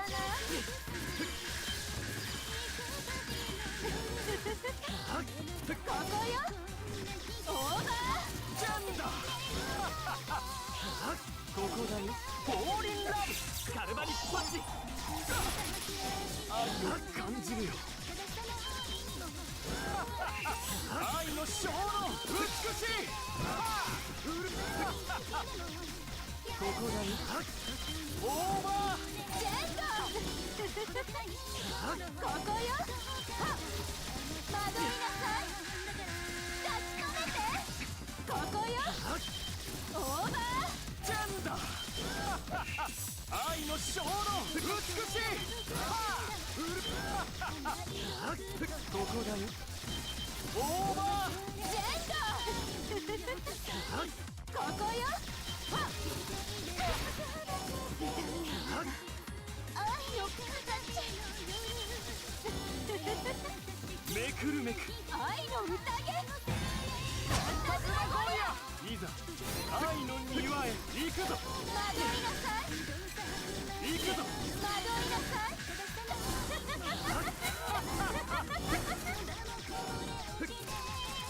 感じなさい。終わりなき愛よ。乱れたまえ。我が愛よカルバリッパッチ。オーバー。ジェンド。ここよ。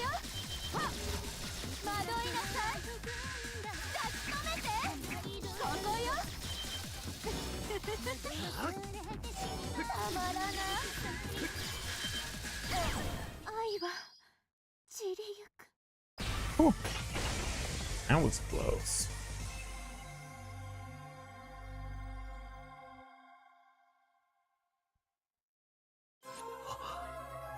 幻覚。本物。渋い。この奥から隠そう。 What do I even have here? Yeah, it's better than nothing. Well, I don't want to be locked down to 2 tags, though. I'm not even sure that would make up for it. Because you do more damage with more tags.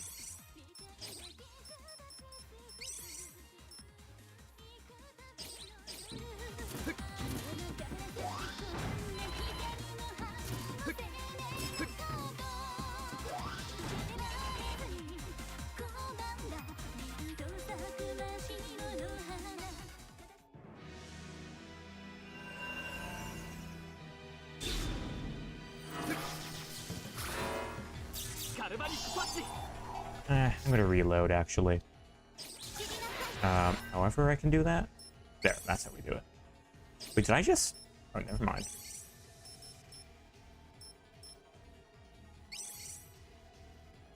Yeah. Restarting from there to refill my life.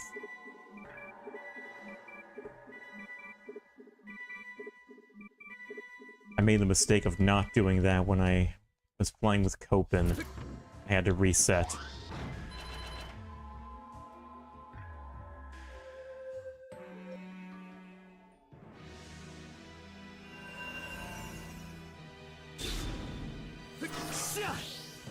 I don't want that.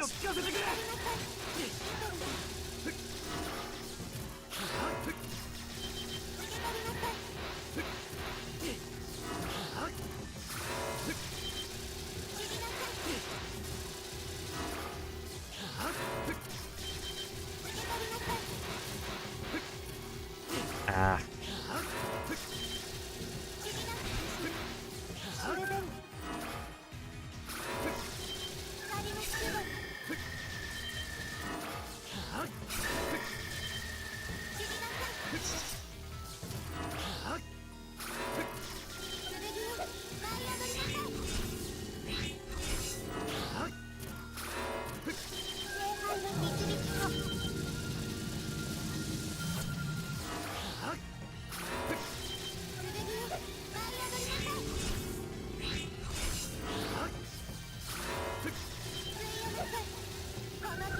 Ouch.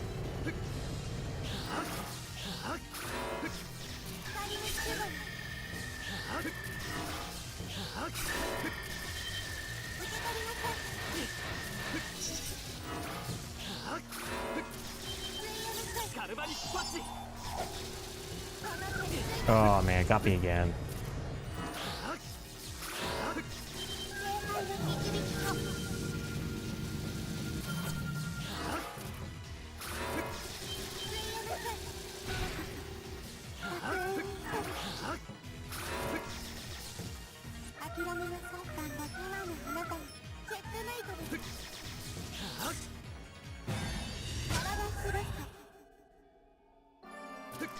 I know that attack from Mega Man X8.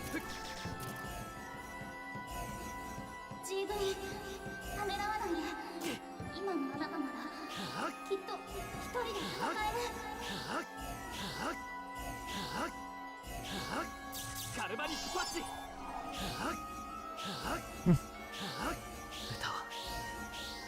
歌は僕の中にある。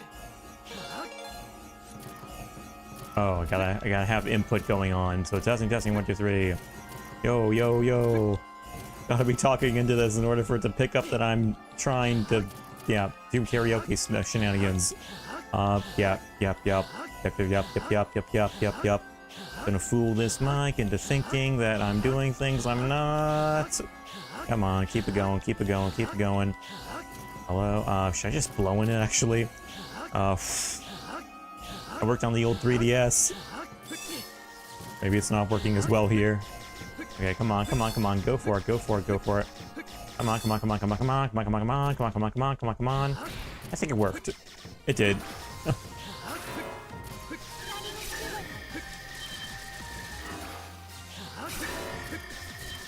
Hello? Oh, I really better watch it or I'm gonna end up dead.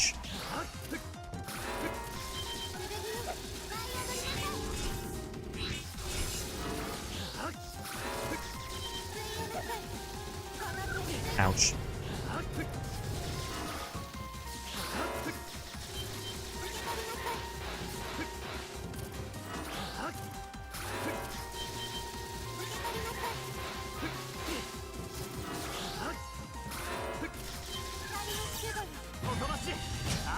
Should be it. Never mind. And now that's it.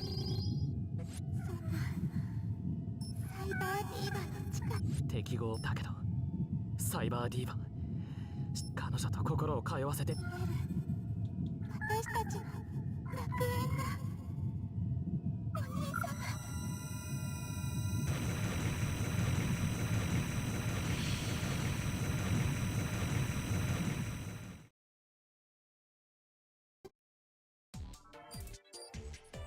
This is gonna be a crap score. Let's go.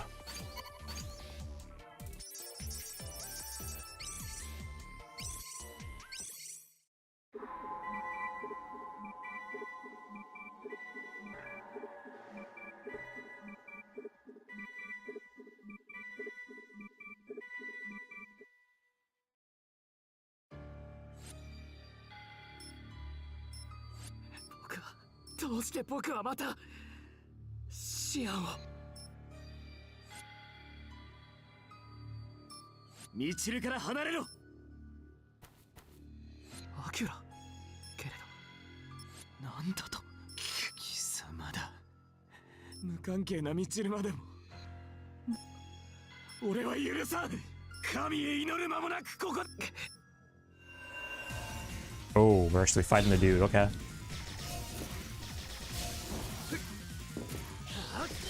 There we go. That's what I want.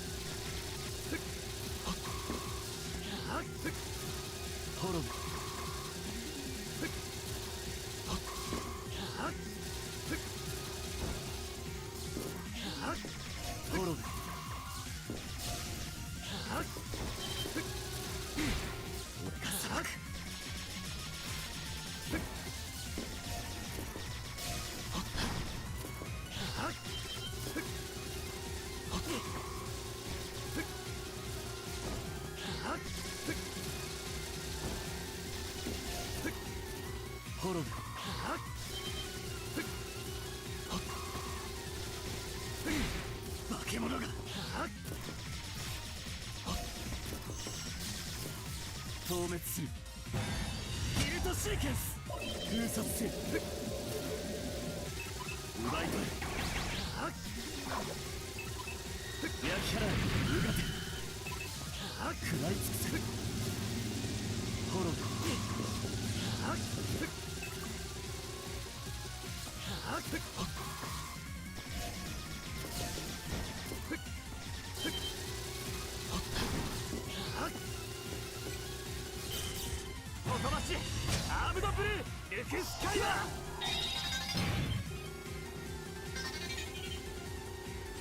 Yo, new skill, yo, good stuff.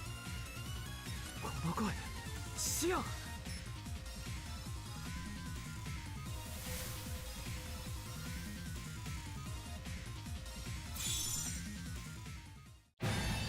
私の歌がきっと守るから。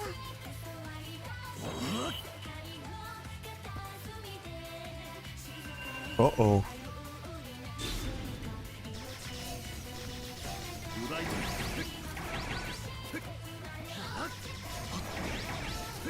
Ouch.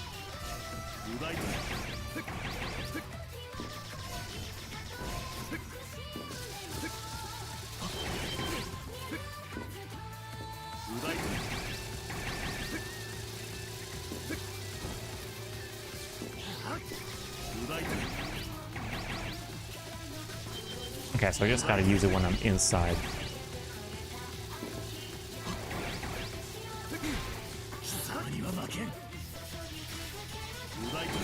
Ouch. There we go.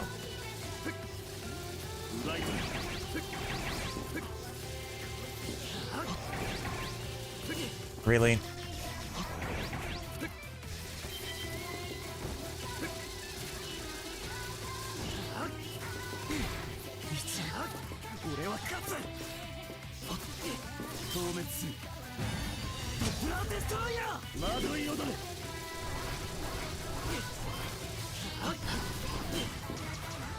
Oh, that's not good.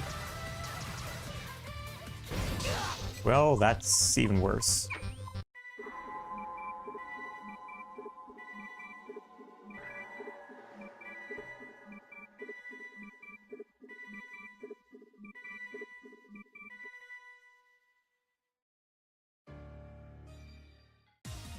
I gotta do this again, eh?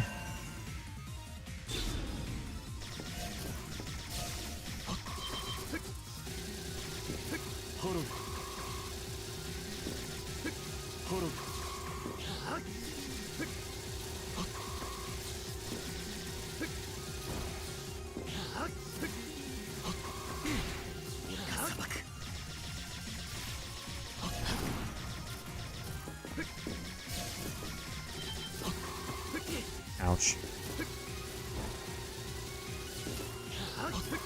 Ouch.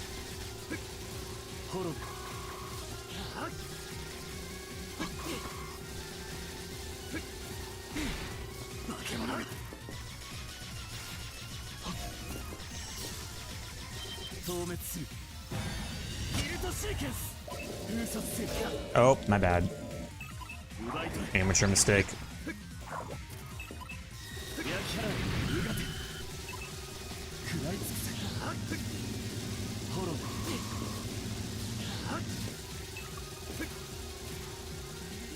ホロ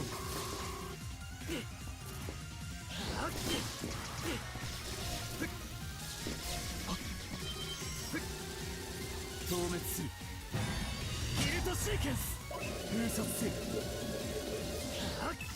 奪い取れ焼き払えその人に手は出させない。 Hey, next round, fam.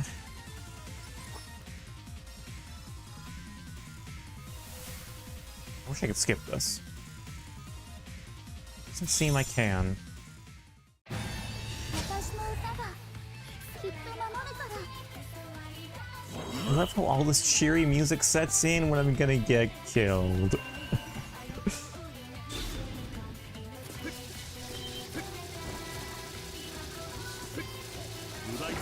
Oh, that hurt.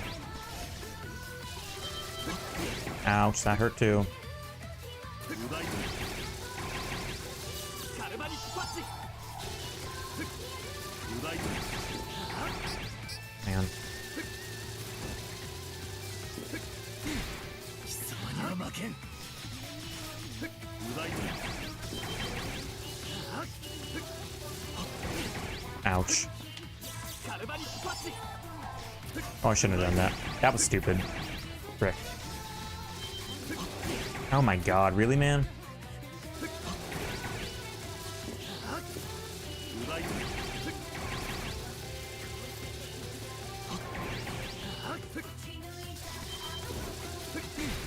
一塁俺は勝つカルバリックパッチ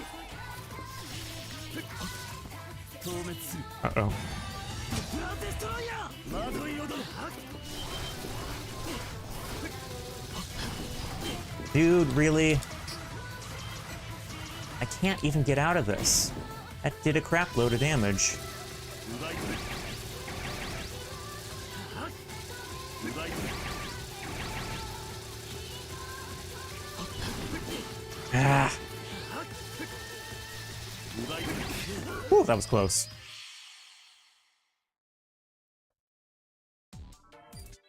I think we did it. Oh, that's a good score too. Heck, holy crap. Color me surprised.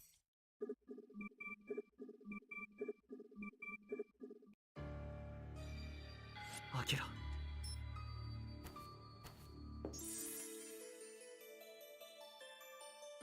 その人に近づかないで。シオン君はどうしてダメだよ GV。 その人はアキラくんは大切なあれ君はミチル目が覚めたのかシオンミチル私は誰あなたたちは一体お前記憶がアキラ彼女ミチルを病院へ運んであげてくれガンボルト早くするんだ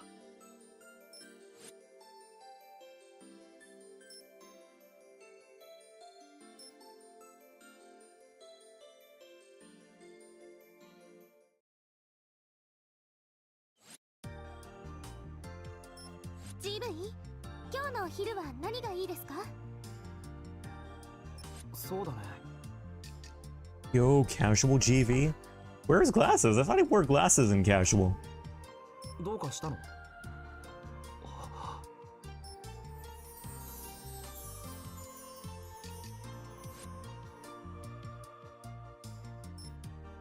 あなたは天使？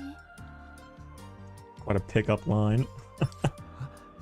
ごめんなさい。変なこと聞くんですけど、もしかしてあなたたちは私の知り合 Oh い wait, じゃあ that りません harkens か？ back to her first lines to him in GV1. I forgot about that. あ、実は私事故で昔の記憶がなくて。でもあなたのことどこかで。君の名前は？私はみちるです。上園みちる。ごめん、覚えがないな。気のせいだと思うよ。 I wonder what he would have said if she said she was Jewel. ですか。ごめんなさい。変なこと聞いてしまって。行こう、ウォーカ GV、あなたは？ー。いいんだ。行こう。はい。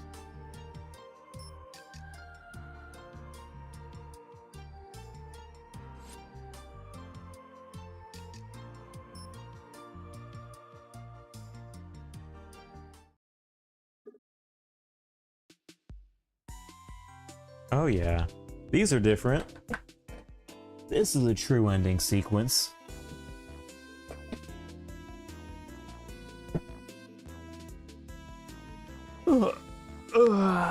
Alrighty. That wraps up GV2, the illustrious GV2. I think I will go into GV3 next. Although it's kind of, I'm not entirely sure about that because you have the IX games. You have IX 1 and 2, and those kind of follow. I don't quite know where they. I don't know. I mean, I've had it explained to me, but I can't quite keep it straight where they fall in the timeline. But I might just do GV3 next because it's a good safe answer, even if it doesn't have as much bearing or as much connection to the mainline series as you would think from the title. But yeah, it's like I had that. You know, I tried to play that when it first came out, and I couldn't quite get into it. I didn't finish it. I started playing it, but I couldn't quite finish it.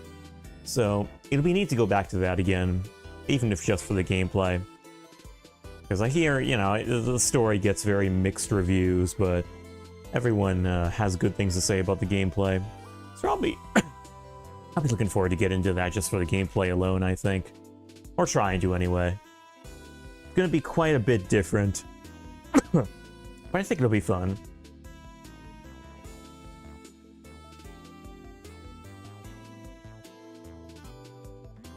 Ippo Yamada, the man, the myth, the legend.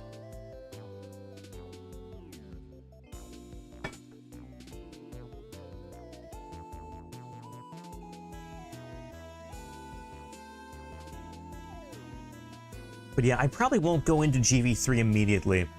I'm going to, tomorrow I got a collab with Catlinks. It's going to be a Mega Man lore collab, where, as the name implies, we're going to be talking about Mega Man lore. Just a whole stream dedicated to chatting about Mega Man lore. Like, how awesome is that? And that dude knows his stuff.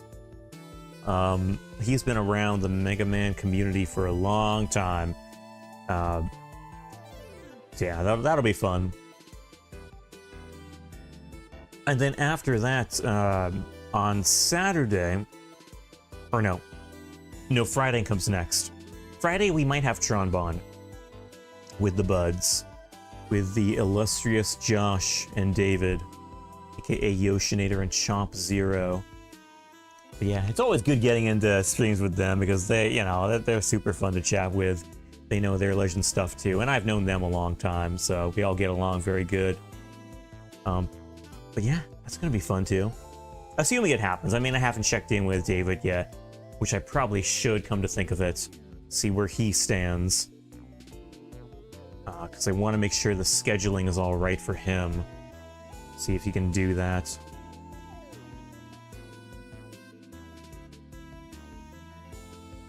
If that doesn't work out, I might go into GV3 on Friday. We'll see what happens.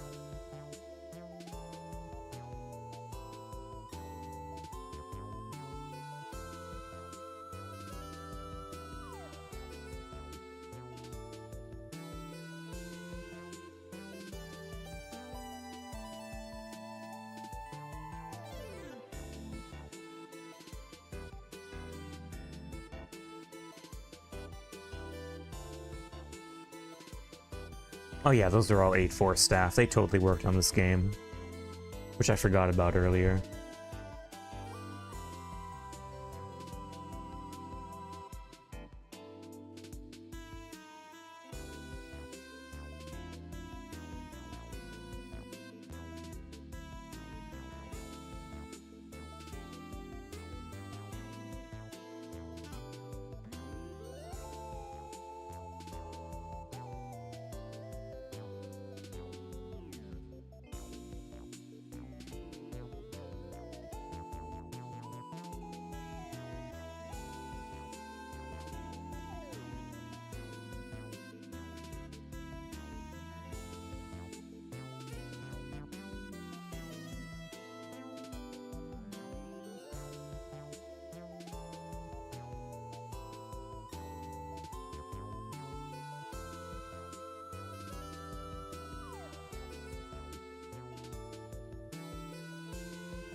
Such a chill credits theme, isn't it?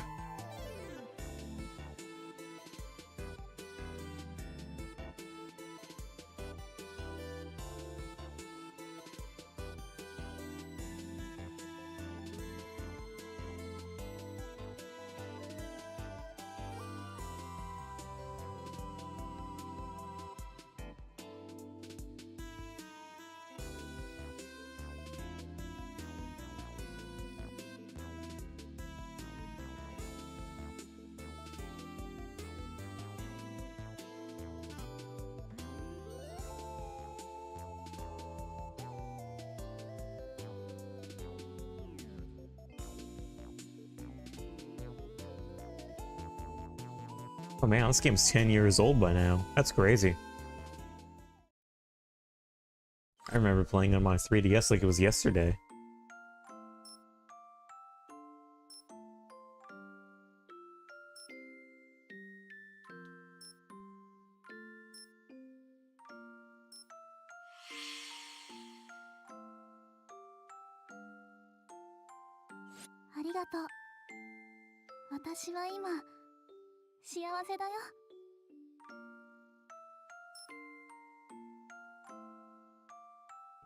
Sad. Ah, Anti-Curious, why do you have to be allergic to happy endings?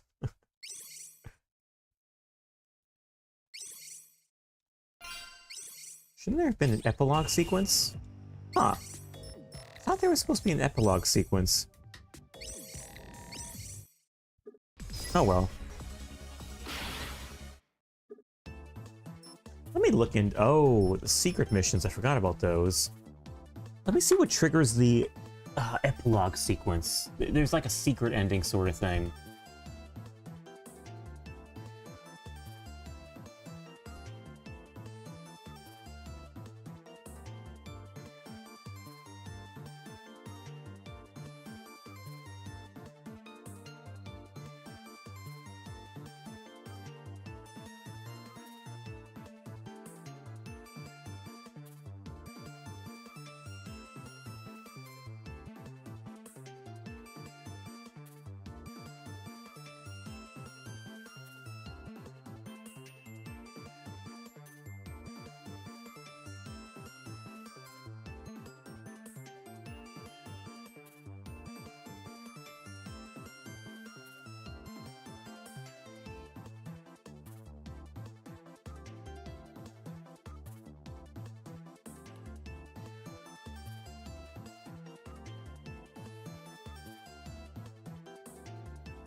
There is a secret ending to this one. I can't remember how you get it.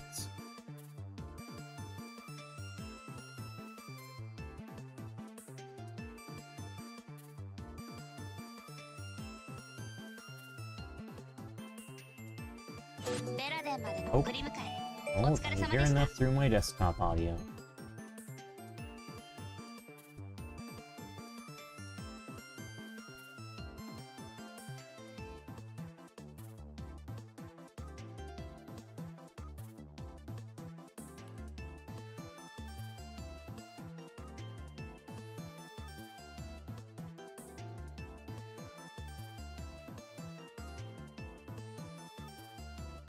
Hmm. Oh well, I can't find it. That's fine. I think I'm gonna wrap up here now. Because we beat the game! Huzzah! And we're approaching the 4-hour mark, which is kind of when they usually cut off.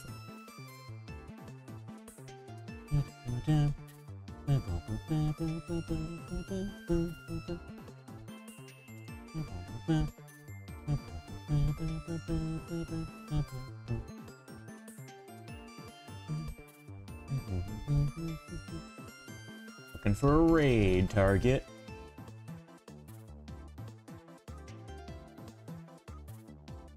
Looking for a target to raid.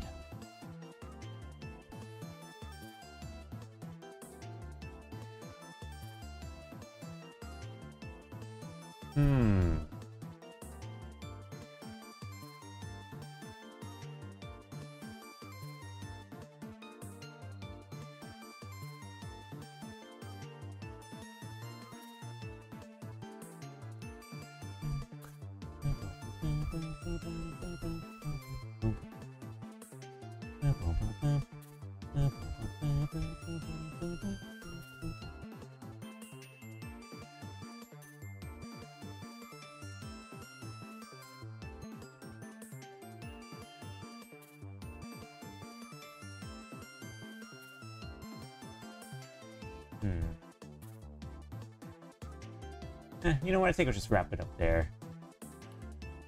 Oh, wait, Kino's streaming. Yeah, I'm gonna raid into Kino. Kino the Rat is streaming Dark Cloud for PS2. I've not played that, but I'm going to raid into him even though his yap meter is like halfway full. That's too much, Kino. Come on, you gotta get to the game, man. Okay, whatever though. Throw you guys over to Kino the Rat, and I will bid you all a very fond farewell. So guys, thanks for hanging, and I will catch you around the block. So until next time, yeah, stay cool, and as always, legends never die. What else could I say? See ya, fam. Have a good one.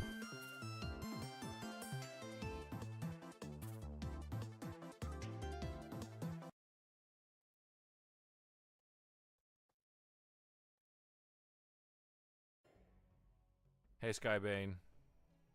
He might be watching like a 10-second ad, so I'll say it again later.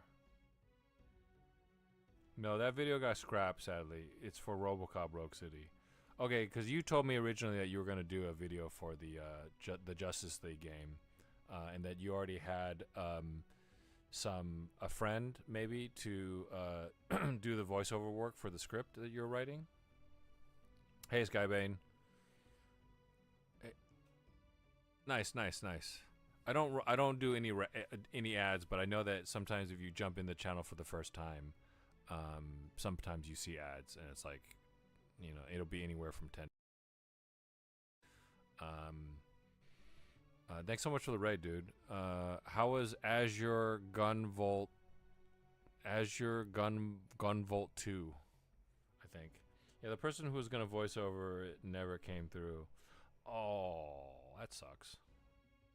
But did you find somebody else for the RoboCop one?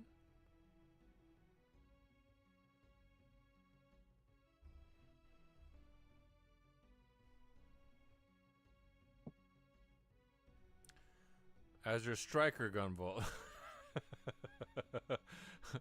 Great stream. I beat the game. Oh, nice. It seemed like you kind of had some endgame abilities, man, with those giant drills. Raids tend to be immune to ads. Okay, I didn't know that, Zara. Thank you. I decided to do my text-to-speech for RoboCop. Zara, if you want somebody to do voice for it, let me know if you wouldn't mind me doing it. It sounds like something that would be fun. And I wouldn't mind doing it for you. But no pressure. You might hate my voice. But yeah, let me know. I mean, I've never done anything like that, but it sounds like it would be fun to do. So let me know if instead of doing, and I think the TTS is fine. But let me know if you want to do, if you want some help with that. I'd be happy to volunteer to do that. No problem. It sounds like it would be fun. I mean, all I gotta do is read words, right? RoboCop Rogue City is a very fun game. I liked it very much. No, I wouldn't do it like that.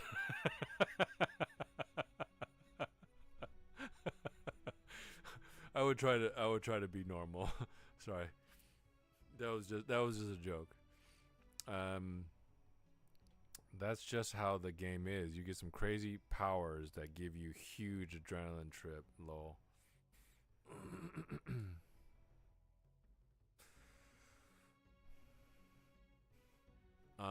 Yeah, like it seemed like those drills were like powering behind you, so it's like I don't know. I guess it might be a huge advantage when you're surrounded by people. I assume the drills actually did damage, but they look like they were pointed behind you.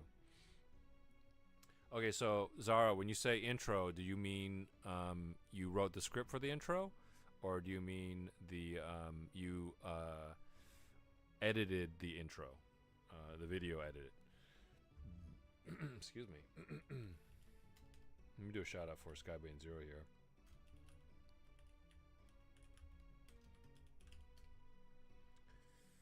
Skybane Zero is a huge Mega Man fan, and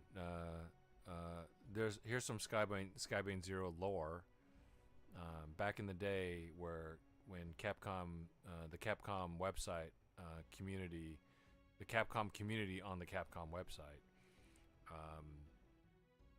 had a huge following of dedicated people for Mega Man and trying to get Mega Man Legends 3 made. And trying to influence the developers.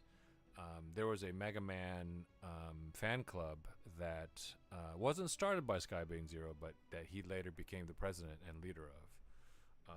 And extra Killua lore, Killua, who is a regular in this channel, was actually a part of that community and did not know that was Skybane that was part of that community way back in the day. But they little did they know they probably met each other indirectly through the Capcom community on that website all those many years ago. Yeah, Capcom Unity, I remember it. I was on Capcom Unity probably for like the Monster Hunter stuff, Skybane. I did the scripting. A friend I'm paying is doing the editing. Nice.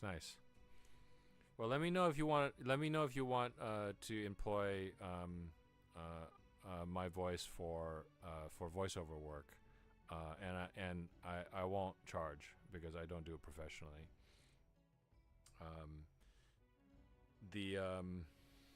You know, if you just want to do something different like that, it's totally fine. I was a lurker. Oh, you never posted because were you scared? Were you scared? Were you a fraidy cat? Okay, so the scripting, alright, cool. The scripting part is super important. So you wrote the intro then, Zara. Did you just finish it right now? I'm shy. She's gonna say she was shy.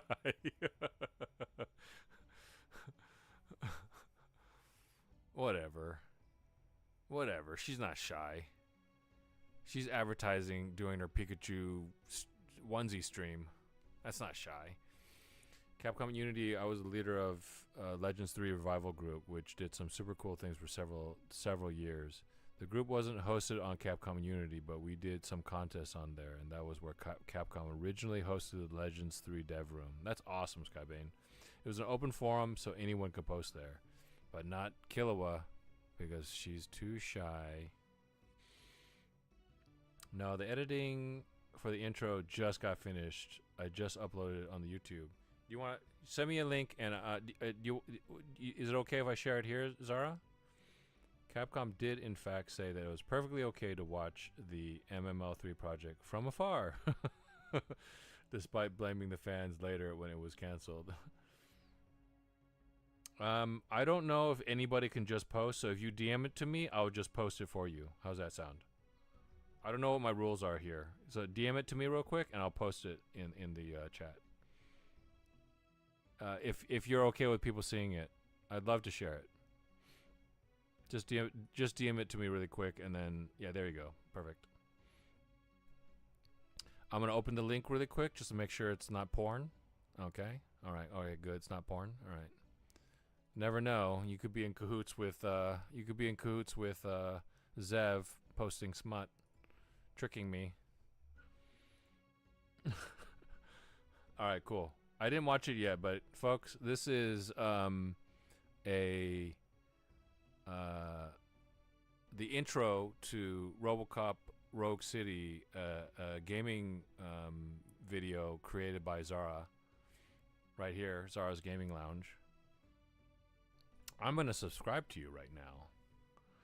But this is the thing. I don't want to mess up your algos. So what I'm actually gonna do, Zara, is I'm gonna watch it and then I'm gonna give it a thumbs up, because I think that affects the algos. They don't want fake thumbs ups. Actually, it's only 52 seconds. I'm gonna watch it right now.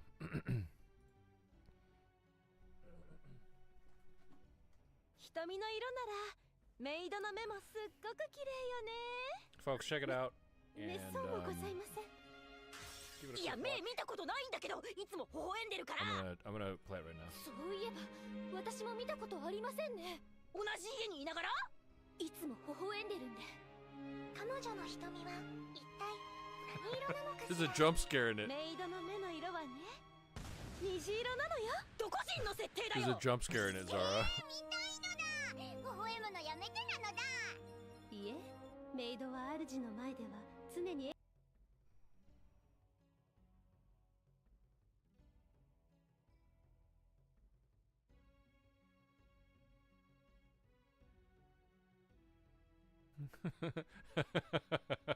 A succulent Chinese meal?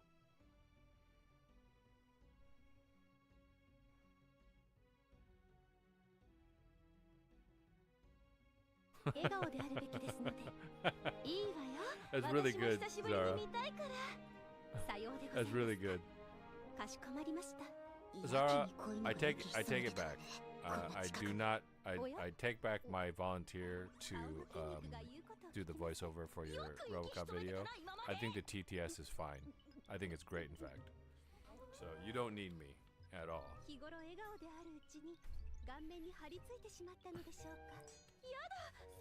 Sharing us ads for hot tots in your area. That's so much fun. Folks, it's a perfectly safe link. Raider for Skyrim 0.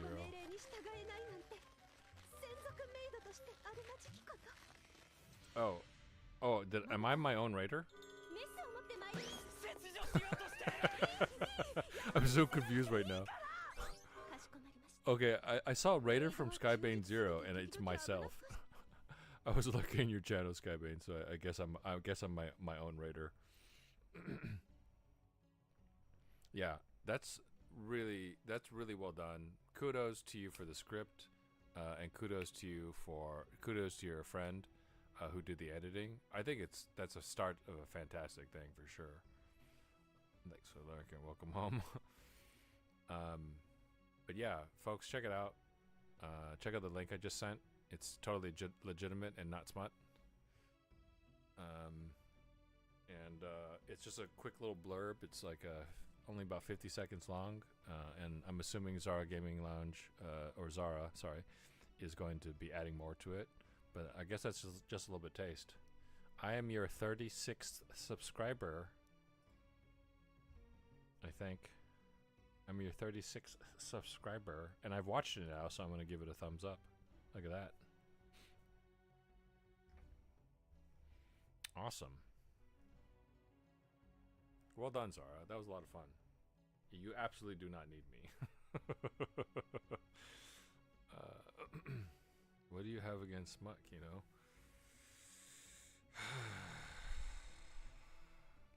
Why, do you have some good smut for me, Killua? And getting back to Skybane Zero, they were just playing Azure Striker Gunvolt 2, which he says is a game that's very much inspired by the Mega Man series. Specifically, did you say Mega Man Zero? It's inspired by that?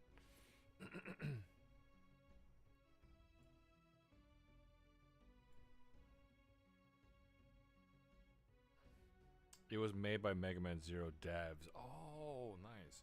Wait, so was Mega Man Zero devs Capcom in-house, or did they, like a lot of Capcom games, hire a outside studio to do it? Okay, Zara. Thanks so much for dropping by and sharing that with us. It's really awesome, and I'm looking forward to more videos on your channel. Very inspiring too, because I was thinking about doing videos as well, because my VODs are I just upload my VODs and they're super boring, and so there's literally no reason for anybody to subscribe to my YouTube channel. But I thought about maybe doing something like that, and that's very inspiring. NT Creates was founded by ex-Capcom staff. Oh, yeah, it makes sense. NT Creates. That does sound familiar too. I know that I played some games from them before. NT Creates. There's gotta be something that I played from NT Creates in the past. That's what happens a lot of times. So Disaster Report, one of my favorite game series. Disaster Report 4 was made by Granzella, which is ex IREM devs, because IREM, while it still exists as a company and still owns the rights to Disaster Report, they no longer do in-house. So it was a former IREM dev that parted ways with IREM and then formed a studio, Granzella, which is probably a bunch of IREM devs to make Disaster Report 4.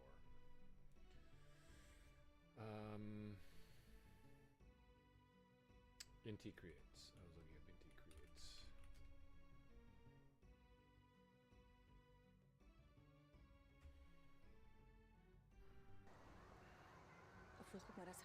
Former XCOM staff, they are best known for developing games in the Mega Man series. And its follow-ups, namely Mega Man Zero series and follow-ups Mega Man ZX, Mega Man ZX Advent, as well as their flagship Azure Striker Gunvolt and Galgun franchises. Oh, they made Galgun?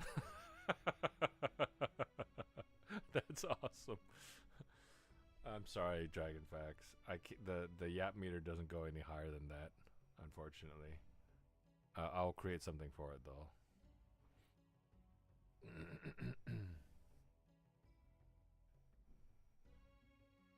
Galgun.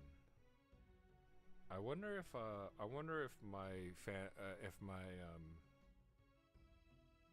yeah, the crazy thing is the Galgun universe is indirectly connected to Gunvolt universe. Galfun. The Galgun universe is indirectly connected to the Gunvolt universe. That's funny. I thought at first it was a different game. I thought at first the Galgun game was like a different, was like another side scroller. Because I've seen some really cool side scrollers that maybe had the name Gal in it. There was somebody named Cecil McWoot. Shout out Cecil McWoot. Who was playing the game that was really cool. Let's go ahead and just give him a shout out while we're here.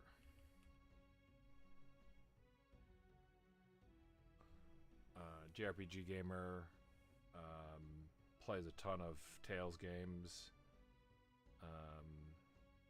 and was playing like a action side scroller that was like had really cool art. I forget the exact name of it though, and had like a really kind of really good voice acting, really cool character designs, and like a really sort of deep and somewhat depressing story. I forgot what it was called though. Railgun is a rail shooter. I think I've seen gameplay of it. It's basically like you're shooting hearts at girls and then undressing them. Is that right? Does that sound about right? I think Razor was telling me about the game. He was like, "This is my favorite game. Can you please stream it after Dark Cloud?" And I was like, "Okay, Razor." What do you say it was again? It's a game where you shoot hearts at girls and undress them. And I was like, okay, well, I'm not sure if my audience is really into that, but if you like it, then I'll stream it for you. All right.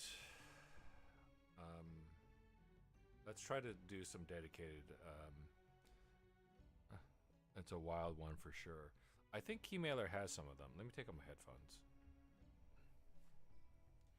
I put on my headphones so I could watch Zara's thing.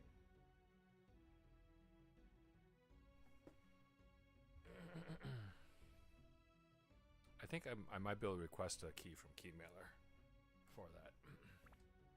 Alright, Dragon, we're gonna play. Watch this. 5 minutes straight.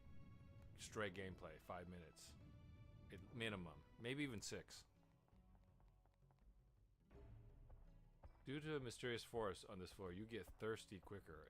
Right after I sold all my water, which is amazing. I literally sold all my water. Oh no, I have this one.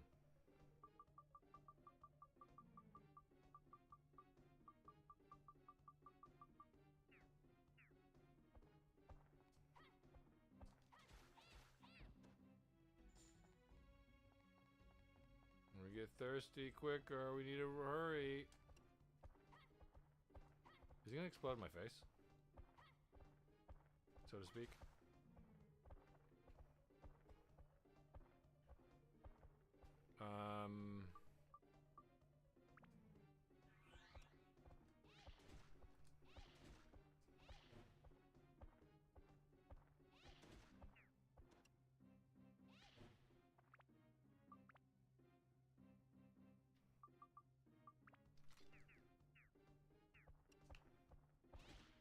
Oh, that guy just blew up.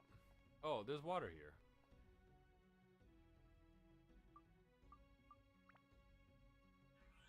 Problem solved.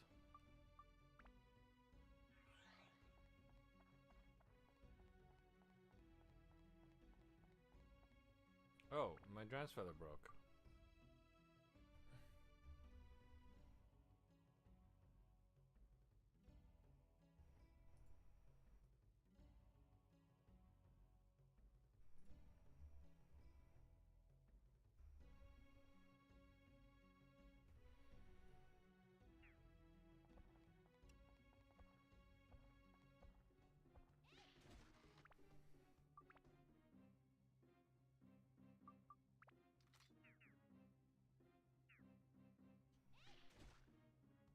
Oh, I thought that was gonna kill him, for sure.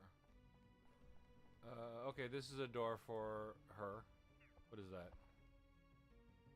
Pink beam. Pink is...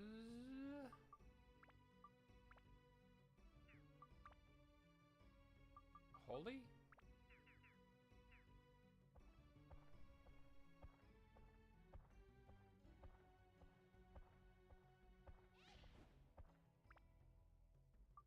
Did I switch it?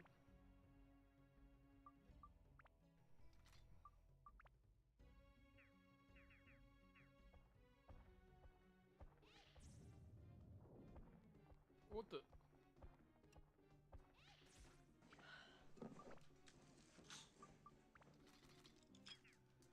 Ready?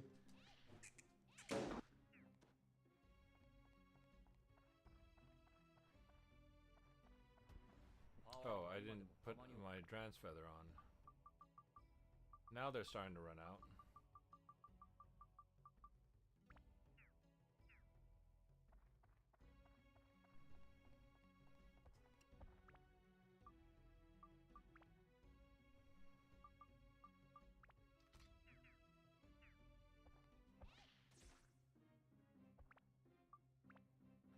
Pimenji, you still there?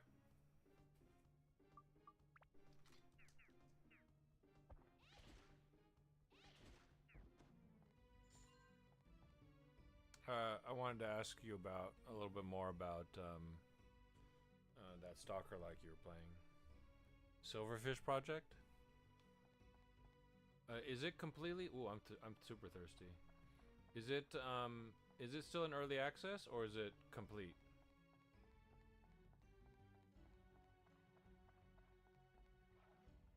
Cause I kind of want to play a single player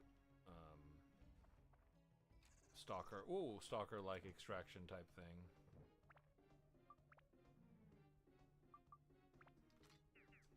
But you tell me, what game is it most like? I said stalker like, but I mean, is it? Oh, he jumped over it.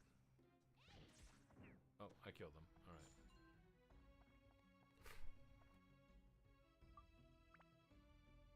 Oh, it's still early access. Okay. Yeah, I think I looked it up last time, but I didn't remember a lot about it.